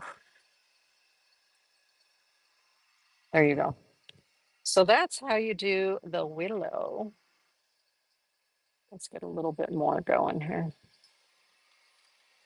So that's how you put that part on the willow. Like I said, if it dries and you go, this is dark and this is too light for me, you can just go back in here and there's still a lot of ink in there. Even though there's a lot of water, there's still a lot of ink. Empty the belly of the brush here on the side, test it. Okay, it's a little bit slightly darker. Okay, so let's do slightly darker. Up and then just bring it down. Up and then just bring it down. So now we've got a little bit darker in there, right? There you go. So that's how you do your willows. And then you have this beautiful cascade of the falling branches. I love the weeping willows. I think they're just so pretty. But that's how you do those. So there's a compendium of different trees. Now let's try the nice. And then me too. Oops. I'm not sure what you were saying. Me too, Salmon's girl. Sorry. Thank you though, regarding the nice. And here, after I did my pine tree, notice I went back in with just a little bit of color. Oh, you like the weeping willows too? Yeah, I love seeing the weeping willows along the side of a river. Right now, we're going to do some of the bamboo. Um, and I'm going to do that on a separate sheet. So let's get rid of the trees at the moment. But for the landscape, we're going to need the technique of doing the trees, right? Now, if I take this and I set it aside on top of clean paper, which I've done before, so I'm speaking from experience, um, the paint that's on this side could get all over the place. So what I need to do is just take another piece of paper or a paper towel and put it underneath. Let me see. I'm looking to see what I have that, oh, I know what I can do. I have this watercolor pad right here. And so I'm just going to set it on there because that way that won't get onto anything else. There we go. And set that off to the side. Okay. So let's do a little bit of bamboo, which is kind of a bane to me because I love bamboo, but I don't feel like I'm that great at it. And we have some, I think, gray going here. Getting the water out of the belly of the brush because I don't want it to be too wet. Just tapping it so it's not too wet. It's not going to like bleh all over the place. And then when we do the stalk of the bamboo, it goes up and then it stops. And there's a little knot. So you'll see the bamboo grows up and then there's a little knot and then it grows up and then there's a little knot. And at each knot, you usually have a branch coming off, but opposite. One of them will have a branch coming off one way, the other one will have a branch coming off the other way. So we go up and then we do the knot and then we can do a branch. Come up, do the knot, come up, do the knot like that. Okay, so that's the base of bamboo, but that's a little one. I love doing big honkin' bamboo. So to do the big honkin' bamboo, you're going to use more of the side of your brush, right? Am I on, see, I'm on the smooth side because I'm so used to working on the smooth side. So now I'm going to do it on its side like this. And I love doing it on its side because you get those broken edges and it looks so cool, right? That's an old piece of bamboo right there. Maybe that's a new branch coming off of it. So that works out well to do that, that part of it. That part I can do. But then when we come to the leaves, that's where I'm always left like, what am I doing? Okay, so let's see how dark it is. It's still gray. Let me see if there's more darkness down in this area. Nope, I think it's all gray in there now. It's all gray, but we'll just go with gray. Let me pick some of that up so it's not too wet. And to do the bamboo leaves, there are two types of leaves. There's the new growth and then there's the older growth. So let's say the older growth is over here on this tree. So the older growth is more of, you're doing more to the stroke. So I'm starting, making it fat and then lifting up. Look at that. Look at that brush. Ah! So let me straighten it back out and then lifting it up. Now, this particular brush, the way that it's moving, is not my ideal brush for doing bamboo because it should, I should have a skinnier end to it right here. Okay. It's okay. That it just happens to be the brush that I have, right? Oops. Hold on a moment. Let me dismiss my alarm there. So it just happens to be the brush that I'm working with right now, but I would normally test it on a sheet like this and then go, ooh, okay, that is not the brush that I want for doing bamboo. It is not doing it right. So let's try a different brush for bamboo. Here's another one. No, let's do one of the, let me see. Let's try this one. No, I found the ones that are fat here. They don't really work that well. Let's do this one. So let's get some black in that one. And we'll just get a nice tip to it like that. And let's try it up here. I think this one's going to give us better leaves. So we go down, flat, lift. Yeah, there. Now we've got that nice pointy end that I couldn't get out of this one because this one's a little stiffer and this one's more loose. And so you see how it curves too much and then it makes the end flat. Where this one's a little snappier, so it comes up to a tip. Nice. Now you're talking. It's just having the right brush, y'all. That's why you have to buy lots of these Asian brushes until you find the ones that you like. Okay, so those are older leaves right there. And you can also put other leaves just sort of randomly in the background because um, there are going to be leaves growing behind and all over the place, right? But definitely you want to get the right brush so you can get the right um, press down and lift and get that tail. You want your tail. There you go. So now we've got some of that going. That is old growth. So that's leaves that have been out there for a while and they start to droop. If you want to do new growth is bamboo that's coming out, just coming out. And oftentimes the leaves will stand straight up instead of falling over.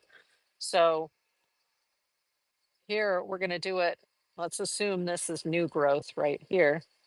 And we're going to push it down and sort of make it a shorter leaf like this. So yes, I'm pushing it down and then I'm lifting it up faster. So then I have, instead of long leaves, I have shorter leaves. You see that? And they're kind of sticking straight up. And there are a lot of, even in Florida, there are a lot of palm trees that do that, that have that kind of a shape to them as well. I think you can see, because I can see it in my camera or my computer over there, that you're seeing exactly what I'm talking about in terms of the way that the leaves go here. So the new leaves sit a little shorter and they're fatter in the middle, and then the normal ones of the here, the normal ones like that, the more mature bamboo leaves look like that. Okay, so that's how we make bamboo. And of course, you can do it big, small. Where's one of the ones that I have here? This one, if you looked at it, you'd say, oh, okay, that's new bamboo. That's young bamboo in there because the leaves are up like this. They're not facing down toward the ground. The ones facing down toward the ground are the more mature um, bamboo. Okay, so who knew? Who knew? All right, awesome. I love the grays. The grays are fabulous. Well, let's see, what are we going to do next? Let's start on the mountains. The mountains. So we've got gray in here now, which is awesome. So I'm going to get we're going to start our mountains with gray and then we're going to go to black. So I will pour the black when we're ready for the black. Right now, we're going to work with gray mountains in the background. So here's some more rice paper. Rice paper. Let's do the rough side. Ah, I remembered because it's easier to do the mountains and the landscape, the rocks, if you're on the rough side. Okay, that way you can get that broken line I was talking about more easily. Okay, so let's look in the book so you have an idea. Here, let's do, I'm going to start with the mountains. They start with the rocks, but I'm going to sort of start with the mountains. Remember I said that's shan, that's a mountain in Chinese, shan. So it kind of looks like the shape of the mountains, right? So we're going to notice, see they have the arrow directions there to help you with how you're going to move your brush to create those mountains. Now, this brush is a little too snappy for this. Remember how I said it's like it's thinner and it did an excellent job with those the bamboo leaves, but I feel like it's too snappy for doing the mountains because the mountains need to be a little looser, a little more wispy, right? So let's go back to this brush, which was softer. Remember I said it was too soft for doing the bamboo. So let's load up some water, some of this gray in there, and we're going to test it on our little piece of paper here. Nice. It's almost too dark. Okay, let's get a little more water in there and see if we can go. Yes, just a little bit lighter. Okay, sometimes you just have to add a little water to get it light, and then you need to make sure it's not too wet. Now, I am going to need to pour out another bit of this because I just remembered if you want the tops of your mountain here, see the top of the mountain is dark and the rest of it is light. So you have to dip the tip of your brush in some of this paint. So let's just use one of these little cups and I'm just going to do a couple of drops. That's why I said I like these tips because you can get just a couple of drops. So now I'm going to, the most of the brush has gray in it. And now I'm just going to dip the tip of it into there so that there's some dark color just right on the tip only. And now let's try to make our mountain. So here, and this is where you're going to hold it more at an angle than up and down. You can hold it up and down, but it's going to come out better if you hold it a bit at an angle. So I'm going to do this. And then I'm going to bring it up here.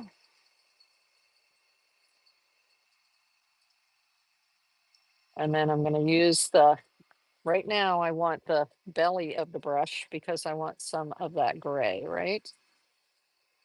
So there's that part of the mountain. And it was dark here because there was black on the tip and then gray. Now I want it to be more gray. So I'm going to go into this wishy-washy here. And what does this look like here? Oof. Okay. So we're going to do another little mountain over here. So I'm holding it at a bit of an angle. I'm going to dip it in the water so I can get like a variation in the color so that it'll come out a little bit lighter. And then I'm going to do another one kind of floating over here. and bring that up and over. So often the Asian mountains, you'll see if they're off in the distance, often there'll be three. There's a principle behind that, of course, being the odd ones. You're either going to see one or three. I do however many I feel like will fill the space myself. Now, if I want some dark to come in here on the edge, I can just pick up a tiny bit of the dark, just a tiny. I don't want too much. I don't want to make it too dang dark, right? And then here, I can do the same here and just sort of make the edge of that a little bit darker if I want to do that. So you can come back and drop some of the dark in, but I actually kind of prefer to drop the dark in and start lighter. Let's do another mountain where we start lighter. So we've got the gray here, empty out the belly of the brush a little bit. And so now let me see another one that I did there. So you see how this is just sort of gray. And then I can always come in.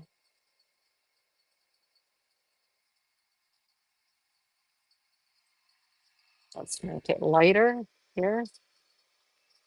And I can always come in and just take a teeny bit of black, just a little bit, and drop it in. Maybe the shadow is on this side. So I want this side maybe to be a little bit darker. So we can just drop it in. Now this is pretty soppy. If I look at the back of that paper, woo, that ink is coming through. If you don't want it to be so soppy, you're constantly emptying the belly of the brush. Don't worry about the paint. This paint is inexpensive. So, just knock yourself out, use it, use it, use it. Practice, practice, practice, practice, emptying the belly of the brush like this to make it a little drier. Now I am working on this. It is the rough side. Okay, good, good, good, good, good, good. Let me look at what they have here. See, his mountain is a little bit more, it takes years to get to do the mountains just like another artist would. Because we all have our own hand, right? And so I'm like, mine doesn't look like his. Okay, well, it's all right. Just as you practice, you will get better. I promise. Okay, come in with much more, much thinner. Okay, mine don't look anything like his, but I've found I tend to have a heavy hand and I tend to use a lot of paint. So um, that's that's my technique and I'm sticking to it, right? Let's write Sean. So let me get a little bit of black in here. And then I'll write the character. Oh, I think I wrote it for you already. There you go. Sean Mountain. Okay, cool.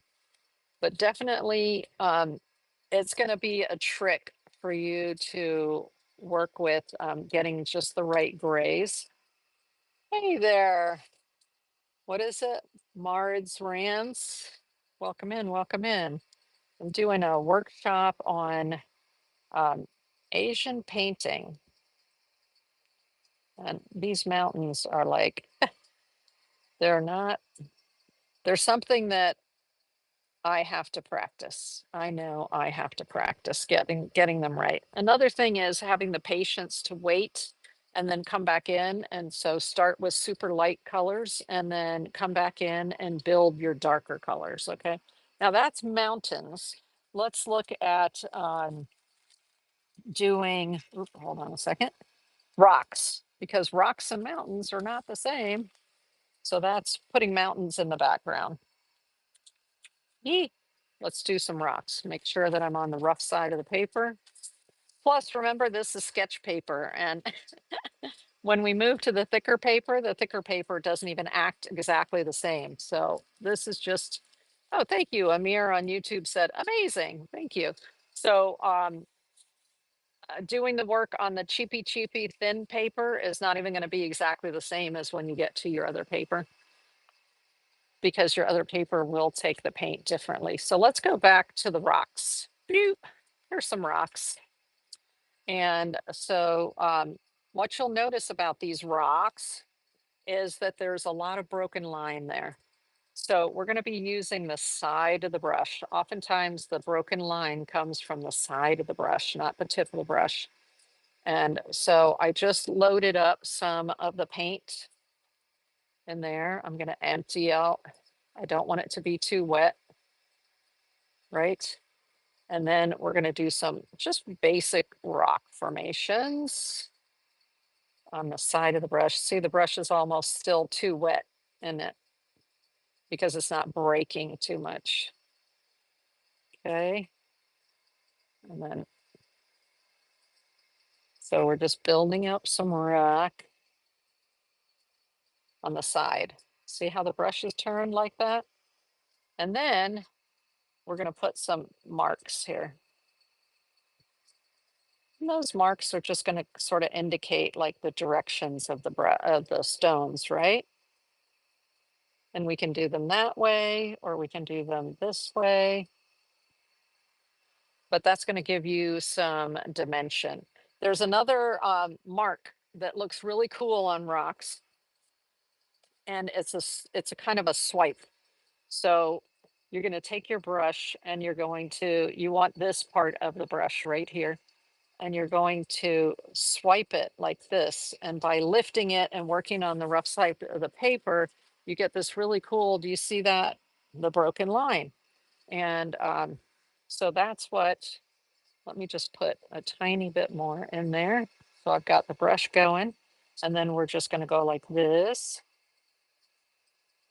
And then that way we can add some interesting dimension with that. I forget what he calls it. I'll look in the book and see what he calls it. But you see the broken line right there? Cool. Love that. Love it. And so that's how they create rocks and then do those just swipes. Let me see what he calls it. He calls it something. He calls them axe cut wrinkles. I don't know why, but he calls them axe cut wrinkles. Kind of like when you cut something with an axe and you've got like those marks in there, but that's sort of what they look like. And then he's also showing here, see these little circles? That means that there are little plants growing on there. So it's possible that you have plants growing on your rock. So I'm just juicing up the tip right here with the dark black. I'm going to make sure it's not runny. Nope, it's not runny. So we can come in and we can just add little marks that sort of indicate little, who knows, they could be mushrooms, they could be some other sort of plant that's like growing on the rock right there, right? You could also put little grasses. So I could do, remember I said I flick it to get the grasses? I'm using this finger. So I would come down here and using the tip, I could flick some grasses here. There you go. And then what else? We just learned how to do bamboo. So I can, it's a little dark. Let me pick up some of this gray. So I have a medium.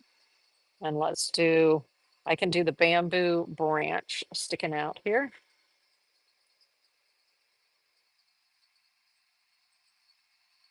Right? This one's not quite thick enough. Do it a little thicker. There we go. Like that. And like that. And this is not the best brush for bamboo, but we're just gonna wing it. So you can do some fun things behind your rock right there. Got some bamboo going on. And some more here. Right? So that's something, love those rocks. And that's, you're going to want to practice rocks, rocks, and more rocks, different types of rocks, because you want to have a feel for how to create those organic shapes for when you go and you do your landscape. Let's see if there's anything else. I want to do a little boat so you can see what the boats look like. Oh yeah, and these are like little islands. You see the island there? So we're definitely going to use that concept, the island concept. Let's build a little island right now. Let's see. Because the little island has um, rocks. I mean, it's a rock formation usually coming down to the water, right? So I'm just looking at the book and figuring out what, and then over here, there's there's going to be water along there, likely.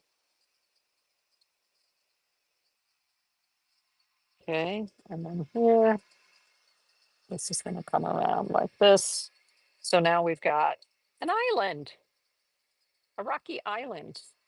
And the same sort of thing, you can put in some, they show like little marks like this, but you can do these marks if you prefer the ones that have the broken on the side tip, right? Like that. Okay, we've got an island going on there. And then down here we would have water. So water is depicted like this, right? Even though I'm using black, you still get the idea that there's water there, right? Okay. And I like to use the blue.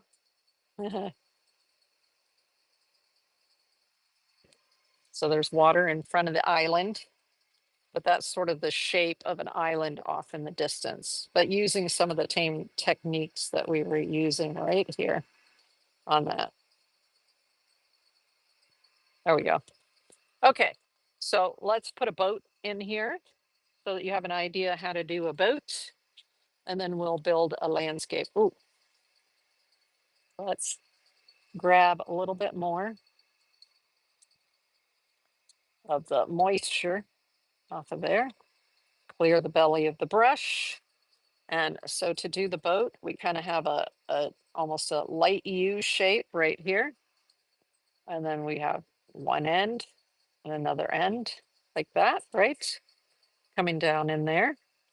And then usually their boats have a little sort of a house on top like that. And the mast kind of goes right here. And you know what a junk mast looks like, right? It's kind of wide and then it comes down and it's sort of small like that. There's the mast. And then the other side of the boat comes in here. And then oftentimes they'll put a little person in here, but I'm not going to do that right now. But simple boat, very simple, just a few lines. But it tells you exactly what to do in here. And then it also shows you if you want to get a little more fancy and put some lines. Like here, they have a line right here coming back from the top of the mast, right? So there's just a cute little boat.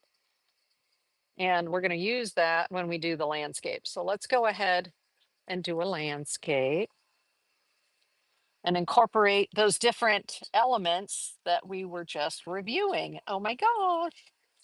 Okay, so let me get, now the paper that we're going to use is not the practice paper. We're going to go to what Yasutomo calls their sketch paper. There are several different kinds of paper besides just this rice paper that the Asians use. They use also mulberry paper and a couple of other kinds.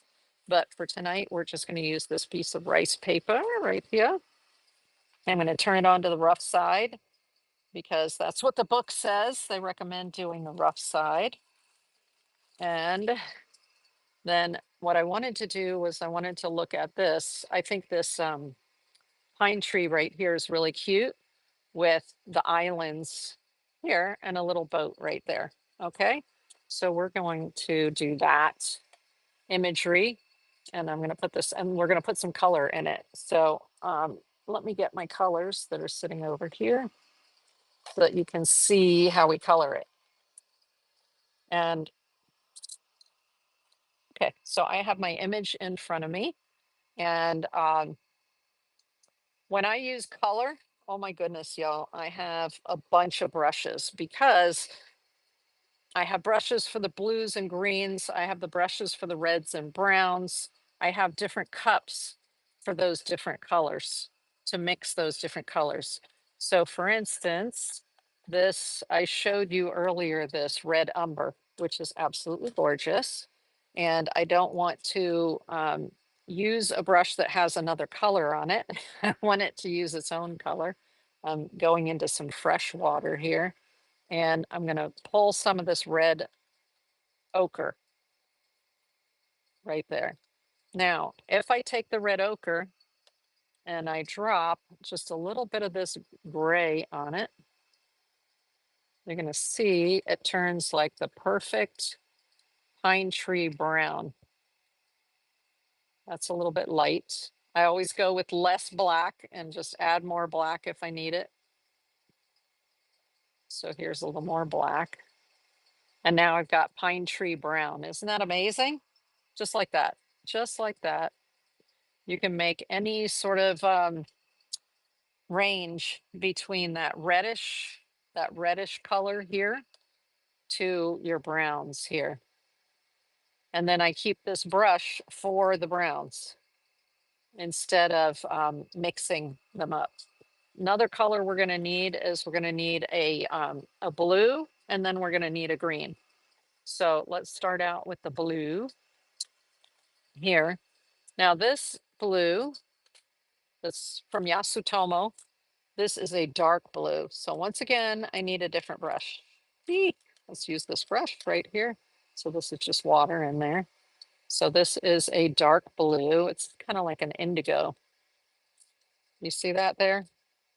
And that's actually too dark for me for doing the mountains. That's a dark, dark, dark, dark blue. So that's why I have my watercolors, because I want a lighter brown, a lighter blue than that. Ooh, I'm getting paint on me. Um, so I am actually going to pull some other blue from here. And it's this one, the peacock blue from Holbein. And then that will begin to lighten it up. And then there's a turquoise here from Christy Rice from the set. There we go. So now we're getting some lighter colors in there. Not just that dark blue. I want to bring it up so you can see. You see how there's some lighter blues in there and the dark blue? So normally I will mix the colors ahead of time because you see how I'm getting dots all over my paper? It happens. Always happens. I'm getting dots all over my paper. Okay, so I'm putting some of those lighter colors. So now I have a combination of the darker color and the lighter color in there to work with for my mountains. So let's go ahead and we're going to do some soft mountains in the background. Ah, this is a good brush for that because what? It's short and fat, right? So I should be able to get a nice mountain. But this color is too stinking dark. Look, you see how dark that is? So I have to add water. So I'm going to use, remember I said I have multiple waters. So I'm going to use one water for my blues and greens and another water for my reds and yellows. Okay. And I'm just going to put a little bit of water on there. And now that should have lightened it somewhat. Yes, see, now I've got a lighter color and that's more what I want.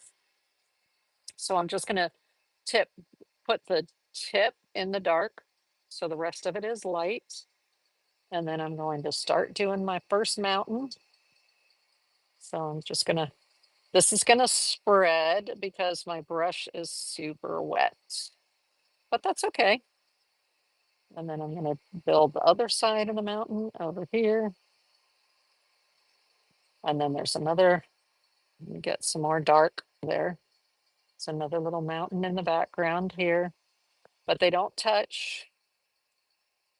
One of them's taller than the other. See, even that is too dark for me.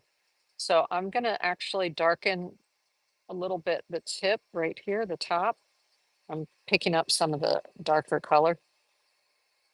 And if I needed to, I could even do this and just pick up some of the dark from there if I wanted to darken it a lot. Okay. And then I want this area to be super light. So more water, even more water to get it even lighter. I'm gonna wick away some of that, right? And then let's just pick up a little bit more color. There, there's barely any color on there now. The interesting thing is when you get this paper wet, you will see it turns gray because of the water, but that's not the actual color. You have to wait for it to dry a little bit to figure out what the actual color is that it becomes, and then you can adjust it after it dries. Okay, so that's it for just for right now for the mountains in the distance. And then there's going to be a pine tree here. So let's kind of map in where we're going to put our pine tree. Let me put this over here. Um, because we kind of need to know, okay, the top of the pine tree is going to be around here. And then the pine tree is going to come down. And then our rock needs to be about here where the pine tree is going to go. So I'm going to put the blue away. And I usually have two of these brush rests on my table because I'll have a whole bunch of brushes going with different colors in them. Okay, so that's it for the mountains so far. Then we need to do our rock down here. So I'm going to start with a little bit of gray for the rocks because we can always make them darker, right? And nice gray. So actually I need to build the tree first. So let me start here and just build the tree around. Ooh, there's a lot of water in here, but that's okay. I would normally, when I see it spread so much, I would normally go ahead and get some more of that water off of the brush. Okay. So I'm just putting the roots in over here. And then there's another little branch over here. And then it comes down. And then there's another little branch out here. And then it'll come down a little bit more. It does this funny thing here. And then there's another branch that comes out and up like this. So a lot of the time when I'm doing my artwork, if it's not just random collage where I'm just putting things together, if it needs to be a little more purposeful like this, then I will use a reference and then I'll sort of follow along with the reference. There we go. So that is going to be our pine tree. Right, so we've got the base of the pine tree. We want to put some like interesting little marks on the pine tree to kind of mimic the way that the bark grows. Right, so we'll do that. I'm going to put those in now, and then we'll add the color after, a little bit later, and then a few marks up here. I'm just using the very tip of the brush. That's why I like this particular brush, because it has it has a good tip to the brush. Okay, and a few marks over here. So we've got the base of a pine tree going, and then we need to build the rock around it. That's why I wanted to do the pine tree first, because the rock actually comes around this way and sort of off to the side. And then, this side, I have to flip my hand the other way And so this side, we're going to continue it over here like that. It sort of comes like this. There we go. So the rock is going, sort of going down there. There we are. All right. And then there are some little marks on top of the rocks that are little plants, but we'll do that with a super dark green that we darken with black in a little bit. Um, so that's our base of our pine tree. Now back behind the pine tree over here is an island. So we're going to need to build that island. And the top of the island, I'm looking at where the branches of the pine tree are. And that means we have to build the island sort of starting out here. And see how I'm holding the brush? So we've got the island coming in, and the island actually goes a little bit back behind here. And then sort of comes like this. And there's some water in between. So we'll be putting the water in there. And then this comes up like that. And then it sort of comes around this way. And then this comes down. And there's a little thing there.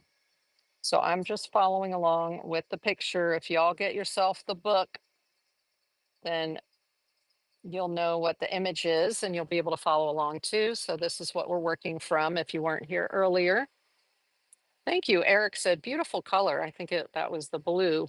So we've got a pine tree. We've got these mountains up here. I can tell from looking at the book, I don't know if you can see it, but there are little lines in here, like sort of white lines in the background. They were working on a piece of um, mulberry paper, and mulberry paper has a lot of little strings in it, and it's a little bit heavier paper, and it won't soak in kind of the way this is soaking and grabbing the water. It doesn't soak as much, so you can get your lines a little bit more um, crisp. But that's the image that I'm working from, that I'm following along. And on this little island, there are some trees. So I'm just going to put these little trees right up here that they have. And he's just got very simple. And he adds color to them later. And another one here. There we go. And we will just put our color in there later. Now, he doesn't just have two, he has a total of 5. Why? Because it's an odd number. So I'm just going to put a couple of little ones here, kind of like they're in the background, right? And there we go. So there'll be, and that's 4. So you don't want 4, right? You want 5. So I'm going to throw another little one over here.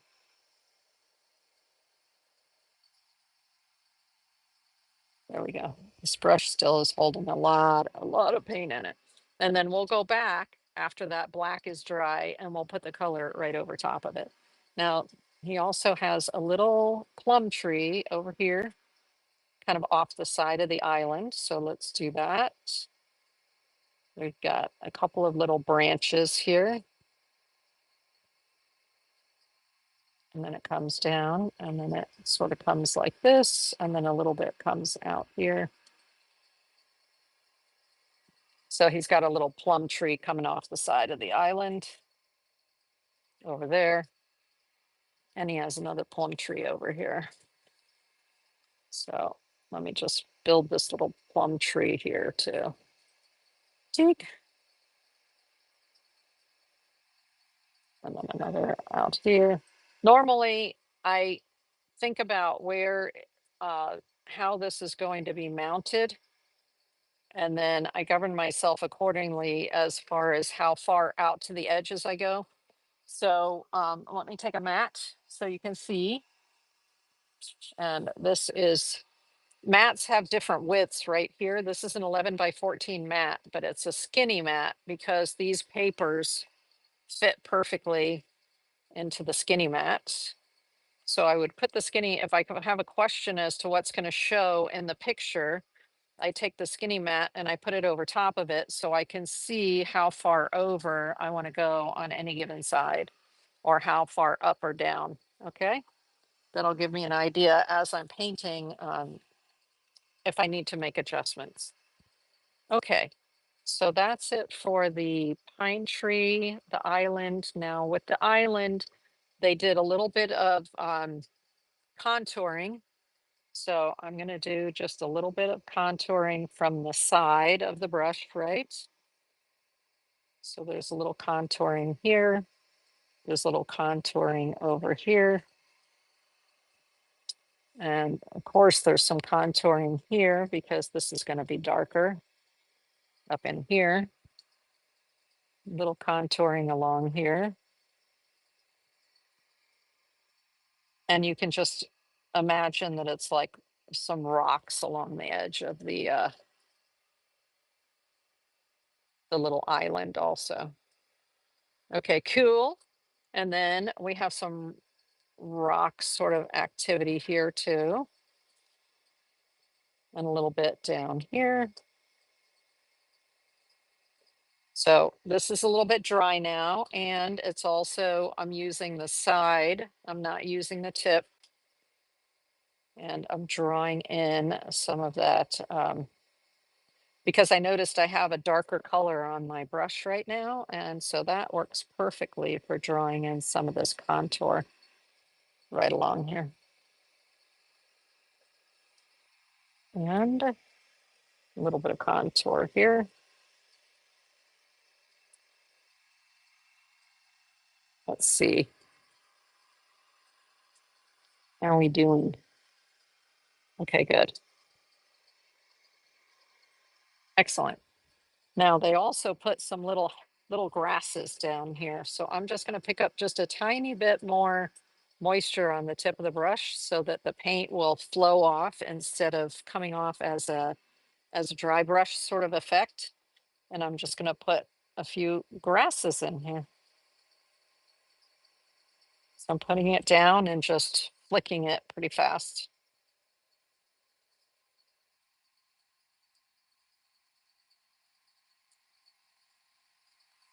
There we go. And I'll put a little bit of grass back here. And where else do we want? We want grass. Maybe just a little bit of grass back here, but then we have to check how many, 1, 2, 3, 4. Can't have 4 spots with grass, gotta have 5. So I'm gonna throw a little bit of grass right out here.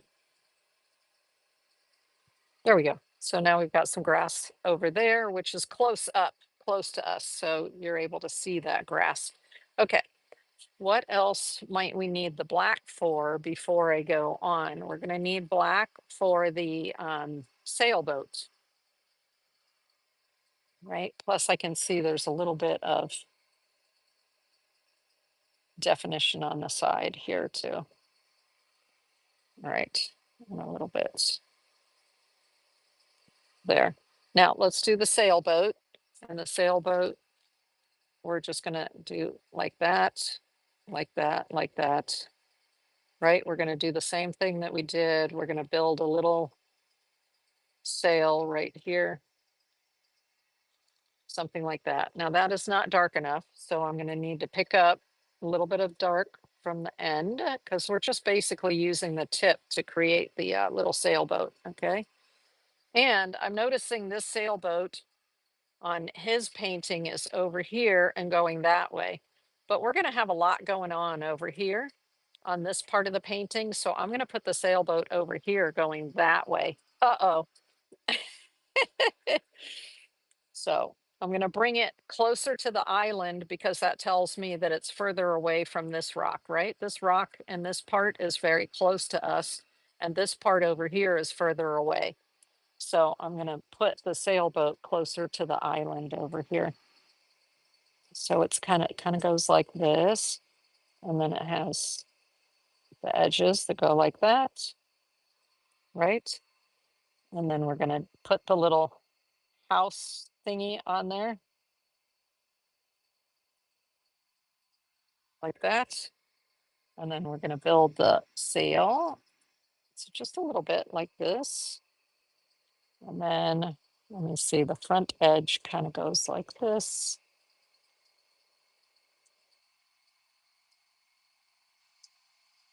Let's make it a little wider like that. There we go. And then I'm gonna put some of the ropes. I like the little ropes. There we go. So now we have a little sailboat there.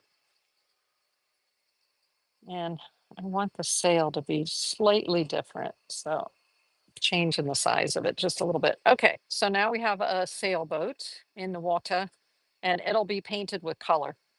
So we don't have to worry about it having a particular color to it.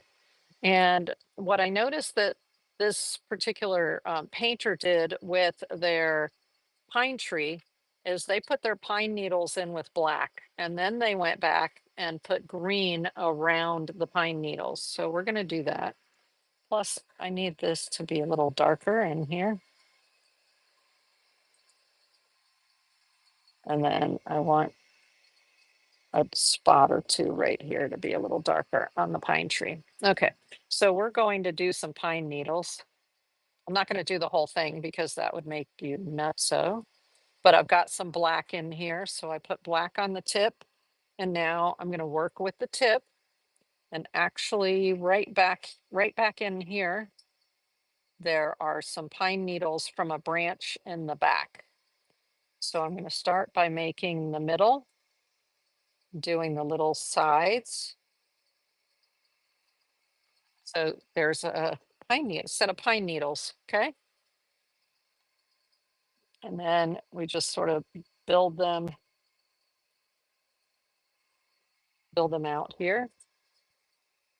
And they like to do them where they're super flat on the bottom. I like to have a little more dimension to the bottom myself, but you'll get to know that. And so you're just sitting here doing this, just making tons of um, the little clumps of pine needles.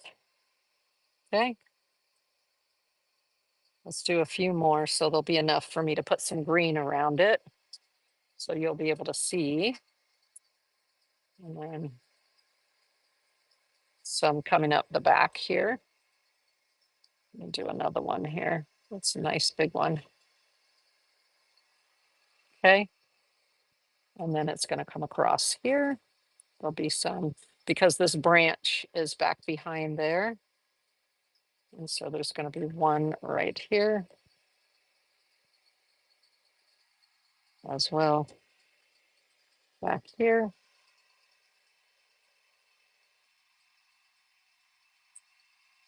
And right. So I just look at my reference and I build a whole bunch of these little branches or little clusters of them. Okay. Let me do another one out here. And another one right here. So like I said, it's about the balance, right? Getting the balance in. So we're beginning to build that in the background. Um, we're gonna let that dry. Now, let me show you what his looks like.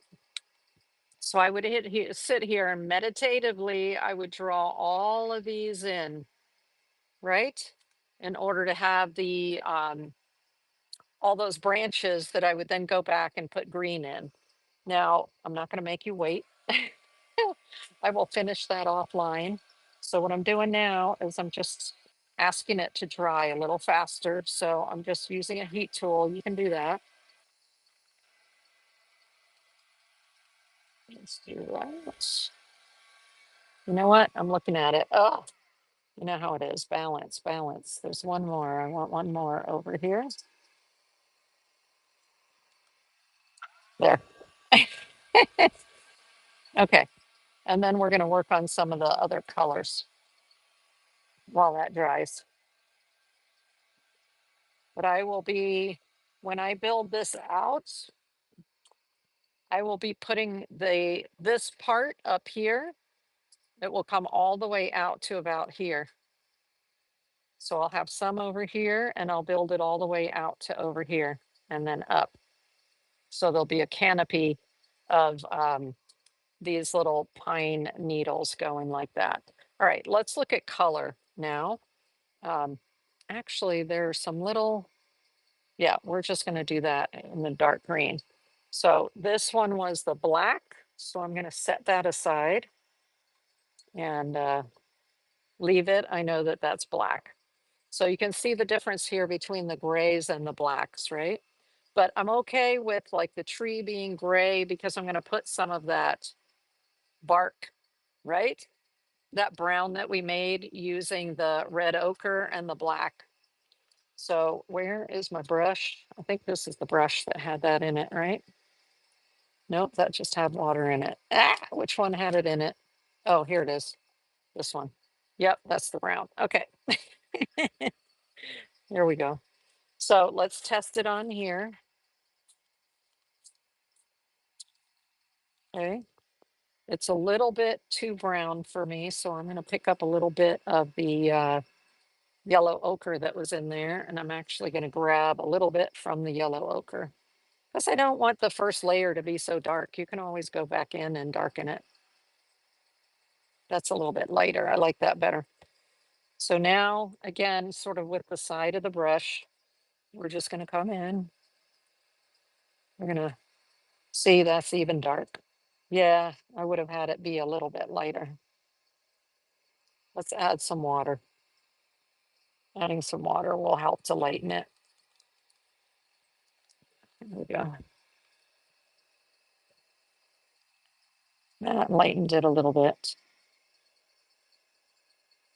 There. That way, with it being a little more watery and a little more light, you can actually see the the dark marks underneath. You couldn't see so much the dark marks when I put the darker brown over it. So you see there. Now I can come back in and darken that if I want to in other areas. If I go, oh, I want a little darker there, I can just grab a little bit of the darker on the end of the brush and just drop that in there. And that way I can give it a little bit of extra texture if I want to, right? Because it is a pine tree. So I'm just using the tip of my brush and putting a little more texture in there with the darker color. There we go. So you can see that now. But generally I like to start with the lighter and then I can always go back in and add the darker. You can add dark. It's easy. I'm just doing the edge so it doesn't look so gray with some of the darker. So you can't see so much of the gray in there. There we go. Boop. I'm covering up the gray a little bit so it doesn't look so much like there are gray lines in there. There we go.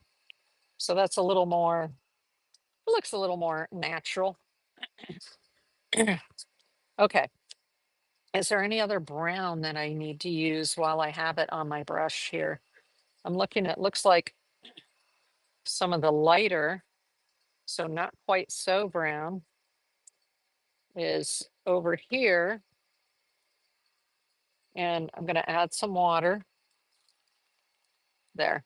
It's like barely there because what they've done is in this area over here, they've put some of that light, sort of the light brown. And then they put a green up above it. So that's fine. That works. And then over here, they put a little bit of the brown in here for the soil and a little bit down in here.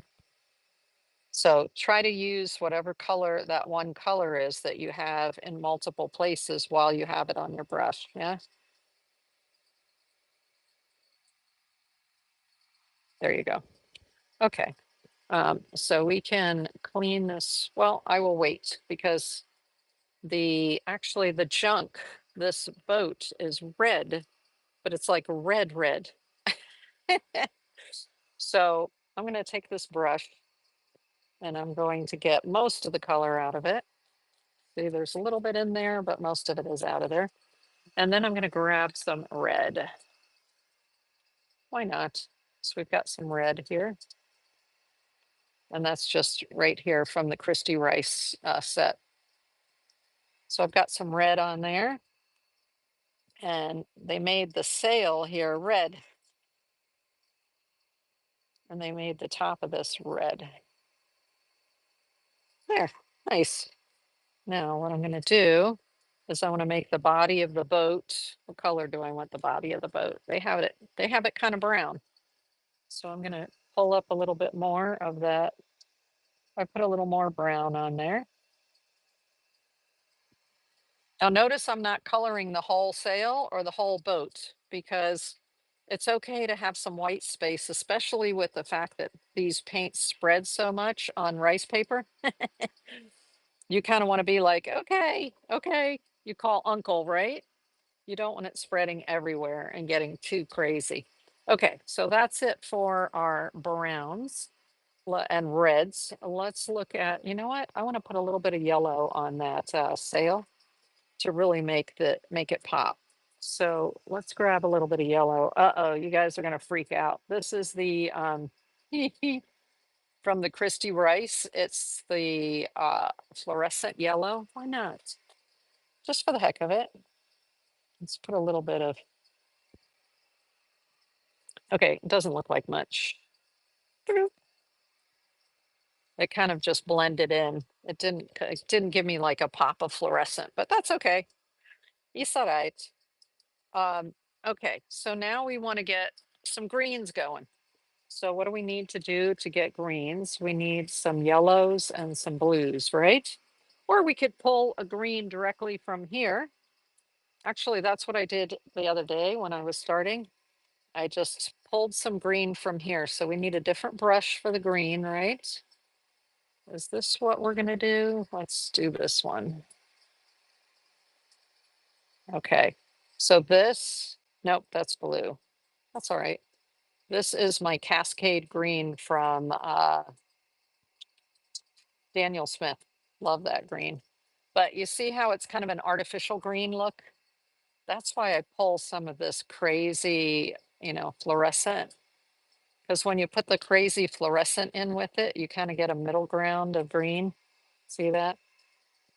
Um, but we're looking for something a little bit darker, darker, darker, darker. So I'm going to snag a little bit of the blue because if you want a darker green, you just go with a little more blue. Okay, not enough yellow. Let's get some of this yellow. Yes, my colors get all messy. Do you see the blue that's in with the yellow there? Oh well, it happens. Color mixing happens, but it's watercolor, so I can just clean it right up. Woo! Okay, that's kind of a spring green, isn't it? So let's go back to the Cascade green. This is what I do when I'm in my studio all the time. I'm like mix, mix, mix, mix, mix until I get the color that I want. That's better. That is better. That's a very rich green. I kind of want a something a little more olive-like. So this is now there's hair, this brush, this is that new brush. So yeah, hairs come out a lot. This is like an olive green right here from the Christy Rice set. So let's grab a bunch of olive green and see if we can tone that down a little bit. Because doesn't that look kind of artificial? Looks kind of artificial. Oh, that's better. Mo better. Way better. And also, so that's a little more olivey, but I also want to create a kind of a taupe for the land. So I took a little bit of that green that we just made And now this one right here is a yellow ochre. So let's take some of that and put it in with this. And now we're getting something that looks a little bit more like land, but not quite landy enough for me. So I'm going to use this beige right here, beige. And the beige will start to tone it down. Here we go, here we go. There. It's a little bit more land-like. Not quite beige enough for me though. Let me get some more beige and put it in here. That's more like it. That's more land-like. Okay, but I need to put a bunch of water on my brush because this is just too concentrated. The color's too concentrated and I need it to be softer. So I'm gonna dunk it in the water and then we're going to sort of clean it off and see if we can, let's dunk it in the water again and see if we can get it to come off the end of the brush more as a sort of a soft color instead of being so concentrated. So this is the for the land over here. Oh, nice. That's actually really nice. But I want a little bit more of the beige, beige, beige. Come on, beige. So a little more water because I want it to flow off the end. There we go. So it's kind of like the top part is getting the sun on it and this bottom part is not. Nice. And then for up closer here, let's get something that's a little more yellowy green for up close here. So it's slightly darker. There we go. And I'm just using it on its side now. I'll put some of the color in there. Nice. Woo. There we go. Interesting. If I want it to be a little softer, more water will help it to become more soft and spread a little bit more. See how I'm putting it right over top of the black / gray that was already there? And so it left that right there. Okay, so we have our little bit of land. Actually, I'm going to go over top of the brown a little bit with the green because I want the brown to blend in with the green. It's all land, it's just in shadow there. There we go. Because the tree is actually a little bit different. So if I cover that, then it looks a little more like shadows. Okay, cool, cool. Um, let's get this brighter green or the deeper green and do these little trees right up here. Oh, this is not olive enough. Okay, let's try putting a tiny bit of black in here. I know you're going to be like, what the heck are you talking about? But if you put just a little bit of black, sometimes you can tone down the color, like the way that I got the tree brown by putting a little bit of the black in with the red ochre. So there's a little bit of black. Yeah, adding a little bit of black is what it's going to take. A little bit more. Yeah, there we go. Okay, cool. Now I've got instantly made it more olive. Nice. That's the right color. So now we're going to come in and we're just going to put some color here. Ooh, see, it's too dark. Too dark. You can't even see the tree marks through it. So I'm going to have to add some water. Let's try that again. There, that's a little bit lighter. That's the effect that I want. See, now usually when I work on something like this, I have a sample right next to me. So with these kind of pieces that we do like this, the tests, I have them next to me. And if I need to test something like that to see if the color or the amount of water is right, then I can come over here and I can test it on here. And then I know whether I have the right consistency and the right color. So a little bit more water because I need it to, I don't want it to overpower the black that's underneath it. I just want it to add some color to the black. Nice. Yeah, fabulous. Now, it's essentially the same color that was used up here for the pine needles. So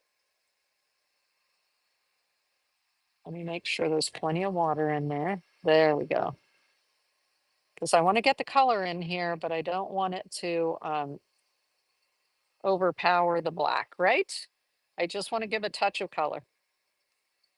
Nice. And I have more water in here, so it kind of spreads and gives me a little bit more. Instead of giving me like little spots, it's giving me more diffused color. Lovely. Love that. So do you see the diffused color? But that's because I put a bunch of water on here um, and made sure it was the right consistency to spread as I needed it to. Okay. And of course, if it's not green enough for you, you can let it dry a little bit and come back with a little more concentrated color and drop the more concentrated color in there in the areas where you want more shadow. And it'll build up the color. So it will get darker. There you go. So that's a little bit, that shade is a little bit darker than that one right there. Okay, now let's put some water in here. And that will be the final thing that we do on this piece. Nope, it won't. We need to put some little Sarah, what is it? Plum blossoms in there. Ah, we need to go back to the red. So let me get the red. This one was the red, right? Yeah, right now it's sort of brown. Yep. Okay, so I need some pinkish reddish cherry blossoms over here. And I actually have the Yasutomo red. Love the Yasutomo red. And you'll see, oops, you'll see when you look at it, you'll be able to see that I love the Yasutomo red because you see there? Ah, it's almost done. Almost, it's getting there, just like the blue, right? You see how the blue one's almost gone too? Or it's getting there. So the thing with this red, it's a gorgeous red. I'll show it to you. Let me just pull some of it onto this brush and then I'll show you on the sample page. So it's a beautiful red, but it's a little bit too red for what I want. I want to tone it down just a little bit. So let's add some water to the tip there and see if we can get it to be, that's better. Because then it's a little bit more, it gives it a little more pink if I do that, if I add more water to the tip. So let's get just a little bit more water on the tip. And then I'm going to put in these little cherry blossoms that he had on there. I'm making sure there's enough water on that tip so that I can just touch it and it kind of goes out like that. And then there's some out here. I'm putting it down and sort of rolling it around like that to get my little dots, my flowers. Right. Oh, cute. So that is a plum blossom. We actually added more like up in here. So it's a little bit bigger, sticks out a little bit more. There we go. And then there's a plum blossom over here as well, or a little plum tree. So let's just, this one, We want it to kind of be up a little bit more. See, there's enough water in there that it's still lasting me. It's almost out. Let's add just a tiny bit more water. Okay, now I've almost got no color. So let me go back and pick up some color. I picked up some color. There's a little bit of wet color right in the middle there, but it's not too dark. So I'm able to pick some up and have it. That's good. So we've got, yes. So now we've got a cherry tree or a plum blossom and a plum blossom. Excellent. Now his piece has another whole area over here, and he's got bamboo on another rock. And the reason that he did that is because bamboo, plum blossom, and pine are considered what they call the three friends. And so you'll often find in landscape paintings that combination of pine tree, plum blossom, and the bamboo. So now you know what to look for, right? You know to look for that. All right, so let's do the water, which is just going to be a little bit of light blue, and I'm going to use the small brush for that. Remember I said there's like a detail brush in here? So this small brush will be good for the water. And I don't want this dark, dark, dark blue again because it's so dang dark. I want something here that looks more water-like, but of course the color is too dark. I want the water to just like barely be there. So I just grab some water. Oh, thank you, Salmon's Girl said, it's beautiful. See how light that blue is?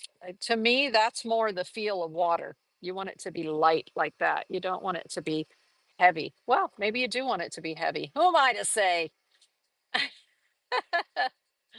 don't want to hold you back from your, artistic exploration. I think it's important to explore as an artist.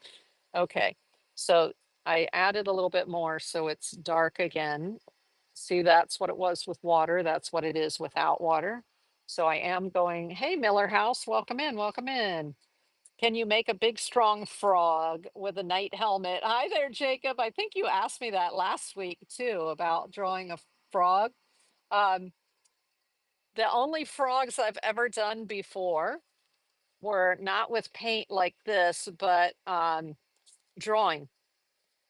I've done drawings of frogs. So I haven't tried to paint a frog in like Asian brush type technique yet. That's a good idea though. I like that. I like it. I'll have to try it. Just not tonight. Okay, so holding it with the Chinese grip, right? Like thumb and two fingers like this, and then resting it on here so I can uh, make it go where I want it to go. Now this is water. Notice here, the land goes in a little bit and then juts out and then goes back that way. So your water naturally is going to go in and come around like this in that area. So that's what I'm going to do. I'm going to run some water along here and then like that. You see that? Now it looks almost too dark to me again. I'm like, wait a minute. That's too dark, too dark. Plus it's too symmetrical. I need to modify it a little bit there. It's too much of like a straight line, you know?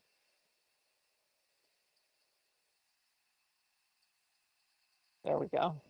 So at this point, you just sort of draw some little water lines. I like this little brush because the tip is like nice and sharp, and so I can do what I need to do here. So I'm going to sort of do this so it kind of looks like the sailboat is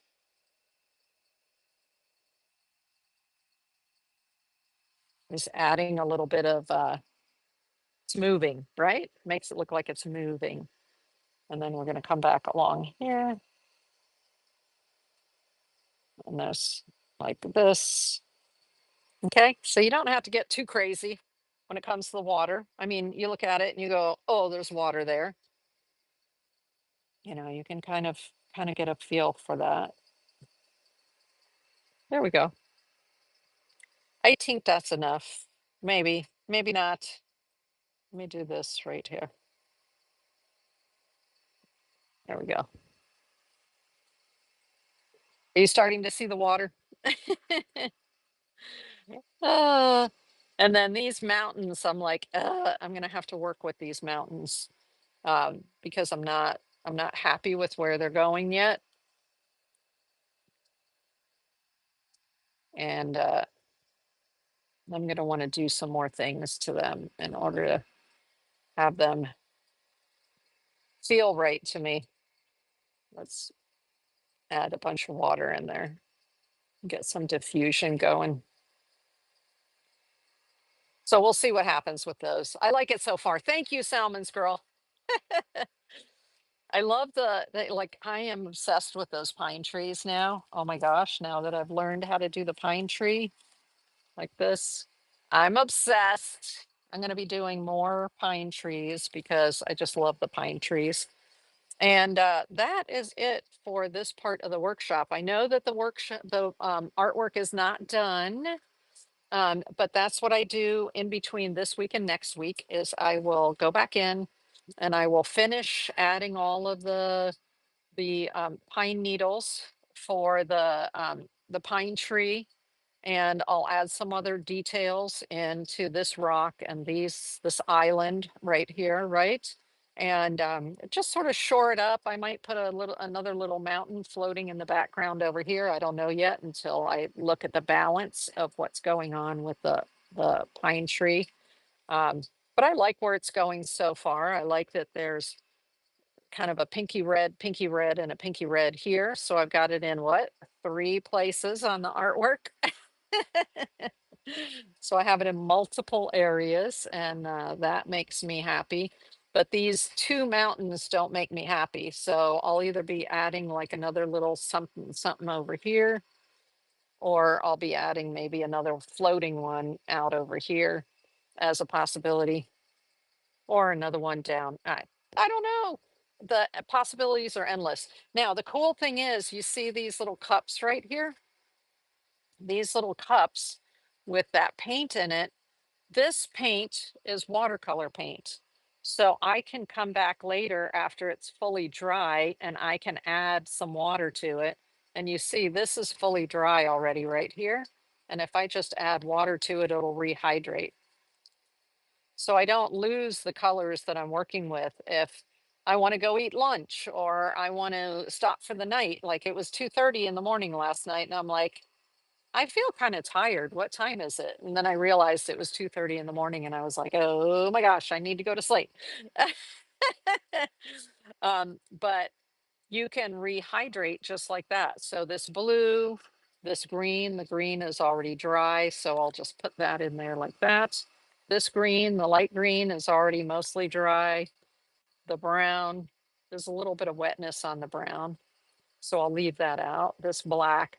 Now this ink, it depends on which brand you get, whether it's resoluble or not resoluble. Okay. So sometimes it's in here and I can't get it to rehydrate, it just chunks off and I have to like scrub it out and have it go down the sink. Other times, depending on which is probably what all this Japanese writing is on here, telling me whether it's permanent or whether it's rewettable.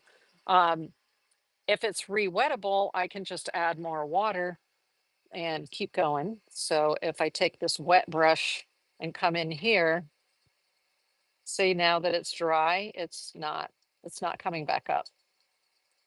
A little bit because it's not overnight dry. So some of it came up and some of it's not coming up. So um, normally with my Sumi ink, I will go ahead and right away, I will clean out the Sumi ink containers. So this one and this one. Now, if I'm going to lunch, I just spray water in the containers so that there's a film of water on them. And then I go to lunch. And by the time I come back, they're usually just about ready to go back to work for me. Um, okay. Oh, the one thing I didn't show you that I told you I would show you, and I'll do that right now, is how I mix my paint from these paint sticks right here.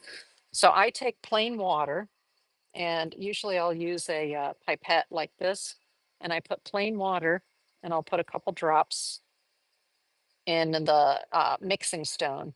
And then this, right now it's hard and dry, but that is a pigment stick. So this is a grinding stone. You have to have a kind of stone that is made for grinding like this. And you see the yellow? Isn't that amazing? So that yellow is what this pigment is right here. And I just mix it around until I have the amount of yellow that I want. Of course, if I don't need all that yellow and I need to go to lunch and come back, it will rehydrate with water. This will rehydrate with water. And actually, there are little bitty bits that come off of, that are breaking off of here. So what I'll do is there are bits in here. I'll kind of corral the bits off the side, and I'll put it on there. And then I'll just press on them and grind them down. And then that way they will turn into pigment, those little bits. So these are fantastic. I love my pigment sticks. Now, this is now ready to paint with, and one of my favorite combinations is to combine this. So let me get a separate clean brush. Are you clean? No. Okay, let's take a clean brush and clean water. So let me get some of this yellow off of here. So you see that beautiful yellow in there? So what I'll do is I'll harvest some of this yellow like this. And then I'm going to set this in um, a clean little container like this until it's dry, and it'll turn back to being brown. And then I'm going to add some black to it, because did you know that black and yellow pigments together make olive green? Oh my gosh, olive green. Y'all, it's olive green right there. Very unexpected. I learned that in a color mixing workshop that I took. It was a weekend boot camp at the Boca Museum Art School in Boca Raton, Florida. And I learned that if you take yellow and you put a little bit of black in with it, you get olive green. What? It's crazy. I know, but I love it. And that can help too when you're doing these scenes. Beautiful olive green. When you're doing these nature scenes, you know, I may want to drop a little bit of olive green in here at the mid-range, right? In between the brown and the light green. I might want to do that. So it's handy to know how to pop in to create an olive green like that. And now that it's in there, I can just leave it, let it dry, and then rehydrate it when I'm ready to use it, right? Because there's enough yellow. It's mostly yellow with only a little bit of black. So there's not enough black. There's too much water in there. There's not enough black in order to make it permanent. Okay, lovely. Now I've got some olive green. I love it. Color mixing is so fun. So you see this brush now has olive green on it, which is why I always have like lots of brushes lined up when I'm painting these kind of paintings, because this will keep olive green in it. This one will keep red brown in it. This one will keep whatever that was, blue or whatever. No, this one was the blue in it, right? So I'll just keep those colors for the most part in those brushes.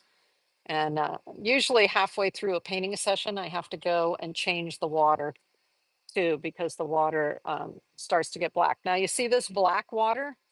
I don't throw this out initially. And the reason is because black water is where you get your grays from, oftentimes.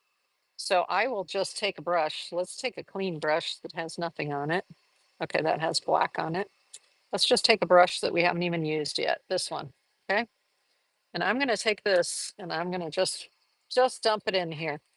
This is the water that I was cleaning my black brush from. And now you've got gray water. Well, that's a very light gray, light gray. But as you use it, it gets a little darker and a little darker, and it gives you your various shades of gray. And yeah, so that I could use that as a very subtle gray if I wanted to in my mountain, right? These mountains that I was having so much trouble with, and I'm like, ah, it's too dark. Well, in this case, I would use the water, the gray water, and it's maybe I want to put a fluffy cloud up in here. And I'm using just this, blush of a gray. And I've got clouds. Yeah, I've got clouds. Right? Ooh, good idea. Yes, exactly. So I keep this around usually. I don't pour this out as I'm painting. I keep it around and it becomes my light gray for when I'm working on something like that. And that was a perfectly clean brush when I started. Uh-oh, look, the end of that just fell off. I heard a chink chink, but I don't know where it went. I guess I'll have to search for it later when it's light out, right? Okay, that's the end of this portion of the workshop.